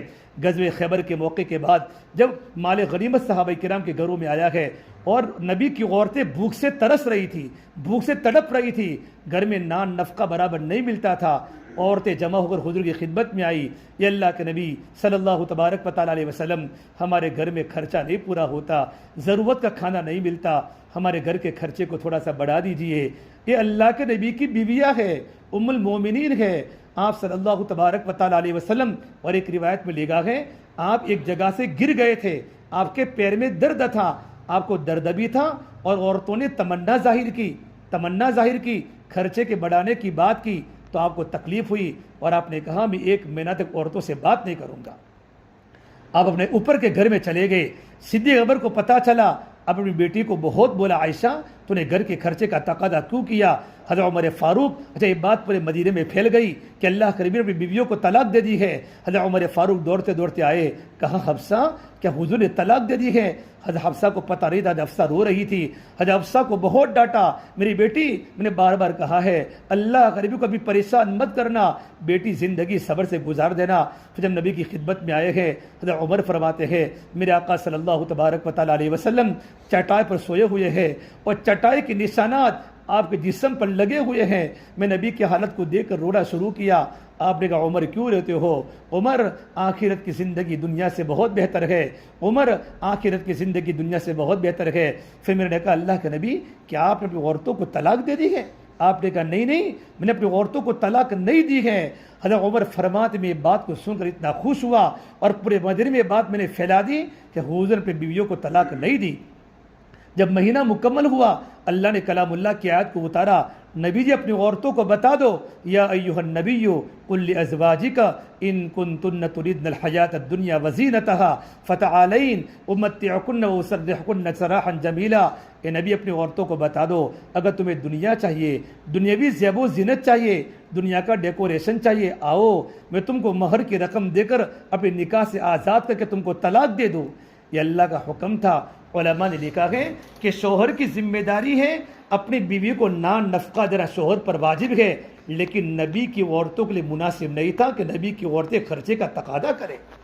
پھر آگے والی آیت یہ اتری، وَإِن كُنتُنَّ تُرِدْنَ اللَّهَ وَرَسُولَهُ وَالدَّارَ الْآخِرَةَ. نبی اپنی عورتوں کو بتا دو اگر تمہیں اللہ چاہیے، اللہ کا رسول چاہیے اور آخرت کا گھر چاہیے، جنت چاہیے، فَإِنَّ اللَّهَ اعد للمحسنات منکن اجرا عظیما. پروردگار عالم نے نیک عورتوں کے لیے اجر عظیم کا وعدہ کیا ہے. یہ آیت نازل ہوئی تو آپ نے عائشہ کو بلایا کہ عائشہ تم چھوٹی عمر کی ہو، کچی عمر کی ہو، میں تم کو ایک بات بتا دوں، یہ آیت نازل ہوئی ہے لیکن تم اپنے ابا کے پوچھے بغیر فیصلہ مت کرنا کہ کون سی آیت نازل ہوئی ہے. کہ یہ آیت نازل ہوئی ہے کہ اپنی بیویوں کو بتا دو اگر تمہیں دنیاوی زیب و زینت چاہیے تو میں تم کو طلاق دے دوں. کہ یا رسول اللہ مجھے مشورہ کرنے کی ضرورت نہیں ہے، میں زندگی بھوک کی حالت میں گزاروں گی، پیاس کی حالت میں گزاروں گی، لیکن میں آپ کا دامن چھوڑ نہیں سکتی، میں آپ کے نکاح میں رہنا چاہتی ہوں، لیکن میری یہ بات دوسری عورتوں سے چھپانا. تو آپ نے فرمایا نہیں میں تو سچی بات کہوں گا کہ حضرت عائشہ نے یہ کہا تھا. اور نبی کی تمام بیویوں نے نکاح میں رہنے کو پسند کیا. میری بہنوں، اللہ کے نبی صلی اللہ تبارک و تعالیٰ علیہ وسلم کا برتاؤ عورتوں سے کیسا تھا، اللہ تبارک و تعالیٰ ہمیں کیسے رہنے کا حکم فرماتے ہیں، بات بہت لمبی ہو جائے گی. سماعت کی مجلس میں ارادہ کریں انشاءاللہ اپنی زندگی کو صحیح گزارنے کی کوشش کریں گے، اپنی جوانی کی حفاظت کریں گے. اور نمازوں کی پابندی کریں گے، قرآن کی تلاوت کی پابندی کریں گے، اللہ موقع دے ہم سورہ نور کا ترجمہ پڑھے، سورہ نساء کا ترجمہ پڑھے۔ سورہ نور کے اندر اللہ نے عورتوں کو رہنے کا طریقہ بتایا ہے، شادی کے بعد زندگی کیسے گزارنی ہے۔ سورہ نساء میں عورتوں کے احکام ہے، فالصالحات قانتات حافظات للغیب بما حفظ اللہ۔ قرآن عجیب عجیب باتیں عورتوں کے بارے میں بیان کی ہے۔ ہم سورہ نور کا ترجمہ پڑھیں، ہم سورہ نساء کا ترجمہ پڑھیں، ہم اس کے بارے میں بات کریں۔ ہمیں قرآن کریم کا ترجمہ پڑھنا ہے، قرآن کریم کی تفسیر کو ہمیں سمجھنا ہے انشاءاللہ، اور بیشتی زبر کو اپنے انفرادی مطالعے میں رکھے۔ فضل اعمال کا خود کتاب کا مطالعہ کرے، اس میں حکایت صحابہ صحابیات کے واقعات ہے، ازواج مطہرات کے واقعات ہے، اللہ کے نبی کی بیٹیوں کی زندگیاں ہیں۔ اس کتاب کی گھروں میں تعلیم بھی ہو، اس کتاب کو انفرادی کے اندر بھی پڑھے۔ ان کتابوں کو ہم پڑھے گی انشاءاللہ، ان کتاب کے پڑھنے سے زندگی گزارنے کا طریقہ آئے گا، نبی کی بیویوں کی سادگی زندگی میں آئے گی۔ حضرت خدیجہ فرماتی ہے، ایک بار میں اپنی بیٹی فاطمہ کو کسی نکاح میں لے گئی، میں نے اچھے کپڑے بنائے اور بیوی فاطمہ کو میں نے اپنی بیٹی فاطمہ کو اچھے کپڑے پہنائے، گلے میں ہار پہنایا، تو بیٹی فاطمہ نے کہا، امی جان میں اچھے کپڑے نہیں پہنوں گی، میں تو گلے میں ہار نہیں پہنوں گی۔ یعنی بچپن سے ہی فاطمہ کی زندگی میں سادگی تھی، سادگی تھی۔ ایک بار حضرت خدیجہ کو حضرت فاطمہ چھوٹی عمر کی 2 سال کی بچی اور اپنی امی کو کہا، امی جی حضرت خدیجہ ایک بات پوچھنا چاہتی ہوں، جس اللہ پاک نے ہم کو کھلاتا ہے تم کو کھلاتا ہے وہ اللہ کو کیسے دیکھ سکتے ہیں؟ حضرت خدیجہ نے جواب دیا، حضرت خدیجہ نے جواب دیا، میری بیٹی فاطمہ وہ اللہ اگر ہم اس کی عبادت کریں، کسی کو شریک نہ کرے، اس کی باتوں پر عمل کرے تو پروردگار عالم جنت میں ہمیں اللہ کا دیدار کرائے گا۔ یہ بچپن سے ہی اللہ کی تعارف کی باتیں تھی، اور جوانی کے اندر اپنے آپ کو سادہ، بہت باتیں آپ کو معلوم ہے، عورت کی خوبی کی باتیں جب فاطمہ نے بتائی تھی، زندگی پر پردہ کیا اور دنیا سے جاتے وقت فرمایا مجھے رات کے وقت ہی دفن کیا جائے، ان تدفن لیلاً، رات کے وقت مجھے دفن کیا جائے۔ پوچھا کیوں؟ کہ میری زندگی میں بالغ ہونے کے بعد غیر محرم کی نظر میرے پر نہیں پڑی اور میں نے غیر محرم کو کبھی دیکھا نہیں ہے، میں نہیں چاہتی کہ دنیا سے جانے کے بعد میرے جنازے پر غیر محرم کی نظر پڑے۔ میری بہنوں، یہ میرے نبی کی بیٹی فاطمہ ہے، جنت کی عورتوں کی سردار ہے۔ آج کی مجلس میں ہم ارادہ کر کے جاوے، ہم فاطمہ جیسا پردہ کرے گی، نماز کی پابندی کرے گی، قرآن کی تلاوت کی پابندی کرنا ہے، اللہ کے ذکر کی پابندی کرنا ہے۔ جہاں ہم کالجز میں پڑھے، ہاسٹل میں پڑھے، اپنی نگاہوں کی حفاظت، غیر مسلم لڑکیوں کو سہیلیاں نہ بناوے، اور جو مسلمان لڑکیاں جن کے چال چلن اچھے نہ ہو ان سے ہم دوستی کبھی نہ کریں، ورنہ صحبت کا بہت بڑا غلط اثر زندگی میں آتا ہے۔ گھر سے نکلتے وقت، گھر سے آتے وقت پردے کا اہتمام ہو، زبان کی حفاظت ہو، بن صبر کے کبھی باہر نہ نکلے، بغیر مجبوری کے گھر کو کبھی نہ چھوڑے، ماں باپ کی خدمت کرے، بھائی بہن سے اچھا برتاؤ کرے، پڑوس سے اچھا برتاؤ کرے۔ پروردگار عالم مجھے بھی عمل کی توفیق دے اور اپنے گھر میں فضل اعمال کی تعلیم کو شروع کرے، اور اپنی ویکیشن میں ہمارے ہفتے واری جو تعلیم ہوتی ہے ان تعلیم میں ضرور شرکت کرے۔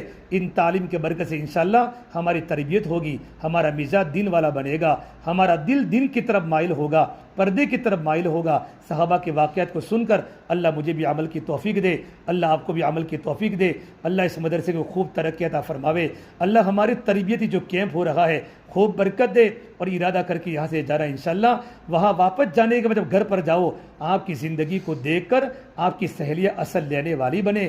دیکھو یہ بہن گئی تھی، اس کا پردہ دیکھو، اس کے اخلاق دیکھو، اس کا کلچر بدل گیا، اس کا بولنا بدل گیا، اس کے چہرے پر مسکراہٹ آ گئی اور غیر محرم سے باتیں کرنا اس سے بند کر لیا۔ ہمارے اخلاق کو دے کر، ہماری عبادات کو دے کر ہمارے گھر کے بچوں پر اور ہمارے گھر کے ماں باپ پر، ہماری سہیلیوں پر اثر ہونا چاہیے۔ یہ زندگی کو چینج کر کے یہاں سے جانا ہے، اور روزانہ دعاؤں کا اہتمام کرے۔ دعا کرنا بہت بڑی عبادت ہے، دعا تو ایمان والے کے لیے غذا کی حیثیت دیتا ہے۔ میں بھی دعا کروں گا، آپ بھی دعا کریں گے، اللہ تبارک و تعالیٰ تمام مومن لڑکیوں کی عزتوں کی حفاظت کرے، اللہ ہمیں دین کا پابند بناوے، اللہ تبارک و تعالیٰ کہنے سے زیادہ ہمیں عمل کرنے کی توفیق عطا فرماوے۔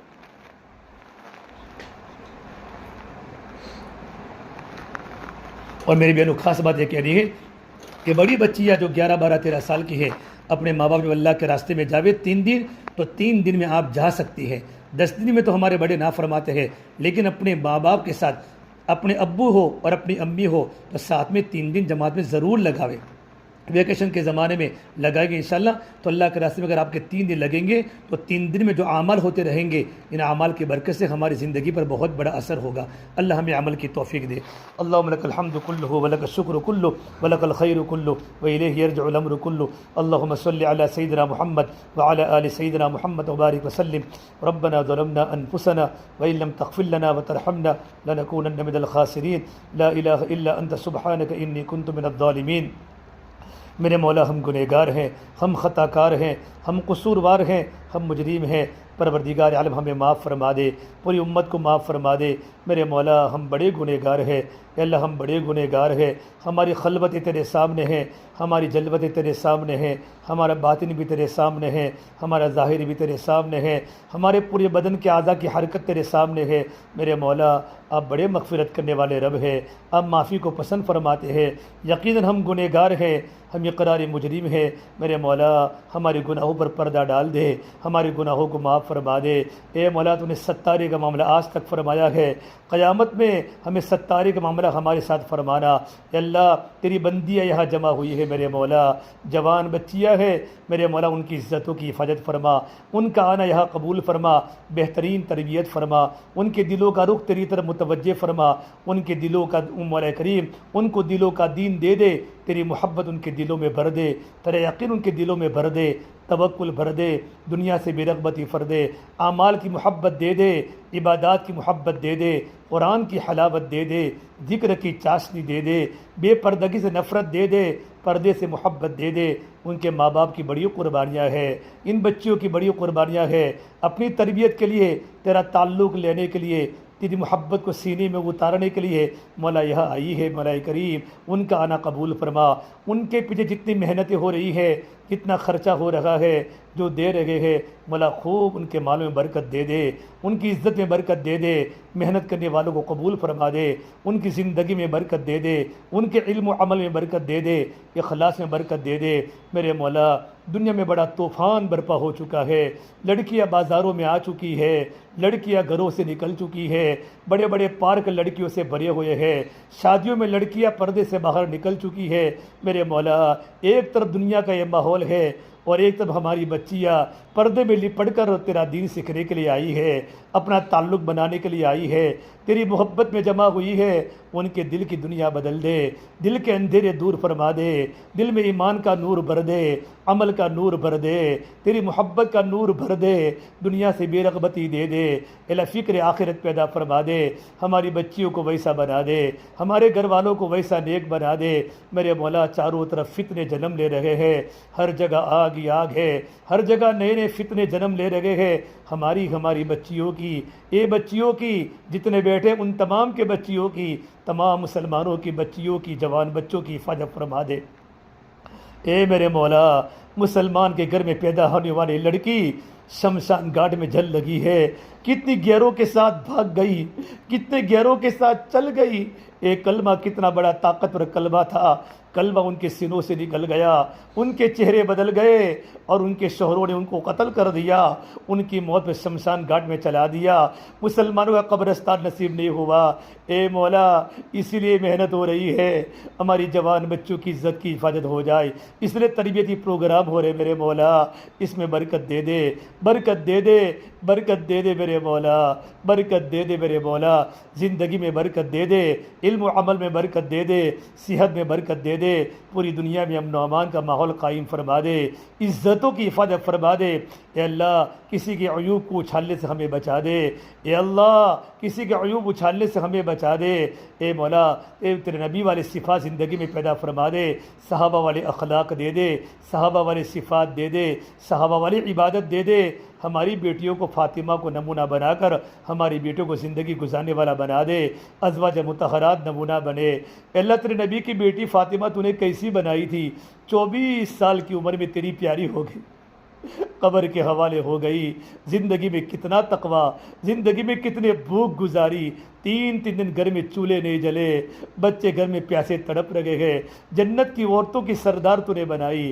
اے میرے مولا ازواج محترمات تیرے نبی کے گھر میں رہی، گھر میں کھانے کے خرچے کم تھے، بھوک کے حالت زندگی گزاری۔ بہترین بدلہ ان کو آخرت میں عطا فرما دے، صحابیات کو بہترین بدلہ آخرت میں عطا فرما دے۔ مولا ہمارے اس مدرسے کو خوب ترقی عطا فرما دے، خوب ترقی عطا فرما دے۔ اے مولا کریم، اے مولا جتنے دن سے کیمپ چل رہا ہے، جو ذرہ خیر وجود میں آیا ہو اس کی آبیاری فرما دے، ہدایت کے وجود کے آنے کا ذریعہ بنا دے۔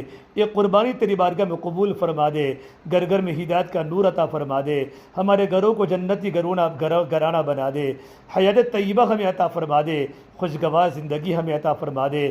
یہ اللہ تیرے پیارے نبی صلی اللہ علیہ وسلم نے جتنی دعائیں کی ہیں مولا کریم، عورتوں کے متعلق، بچوں کے متعلق جتنی خیر کی دعائیں کی ہو اور امت کی ہدایت کی جتنی دعائیں کی ہو، اللہ تیرے نیک بندے انبیاء نے، صحابہ نے، بزرگان دین نے، ہم بھی تیرے سامنے دعا کرتے ہیں، ہمارے حق میں، پوری امت کے حق میں، اور خصوصاً اس مجمع کے حق میں مقدر فرما۔ جن شرور سے، جن بیماریوں سے، جن فطروں سے پناہ مانگی ہو، ہماری اور پوری امت کی حفاظت فرما۔ اللہ ہماری دعا کو اپنے فضل و کرم سے پیارے حبیب محمد مصطفیٰ سرور کونین سرکار دو عالم صلی اللہ تبارک و تعالی علیہ وسلم کے صدقے طفیل ہم سب گنہگاروں کی دعاؤں کو رب العالمین اپنی بارگاہ میں قبول فرما۔ ربنا تقبل منا انك انت السميع العليم، وصلی اللہ تعالی علی خیر خلقہ محمد وعلى آلہ وصحبہ اجمعین برحمتک یا ارحم الراحمین۔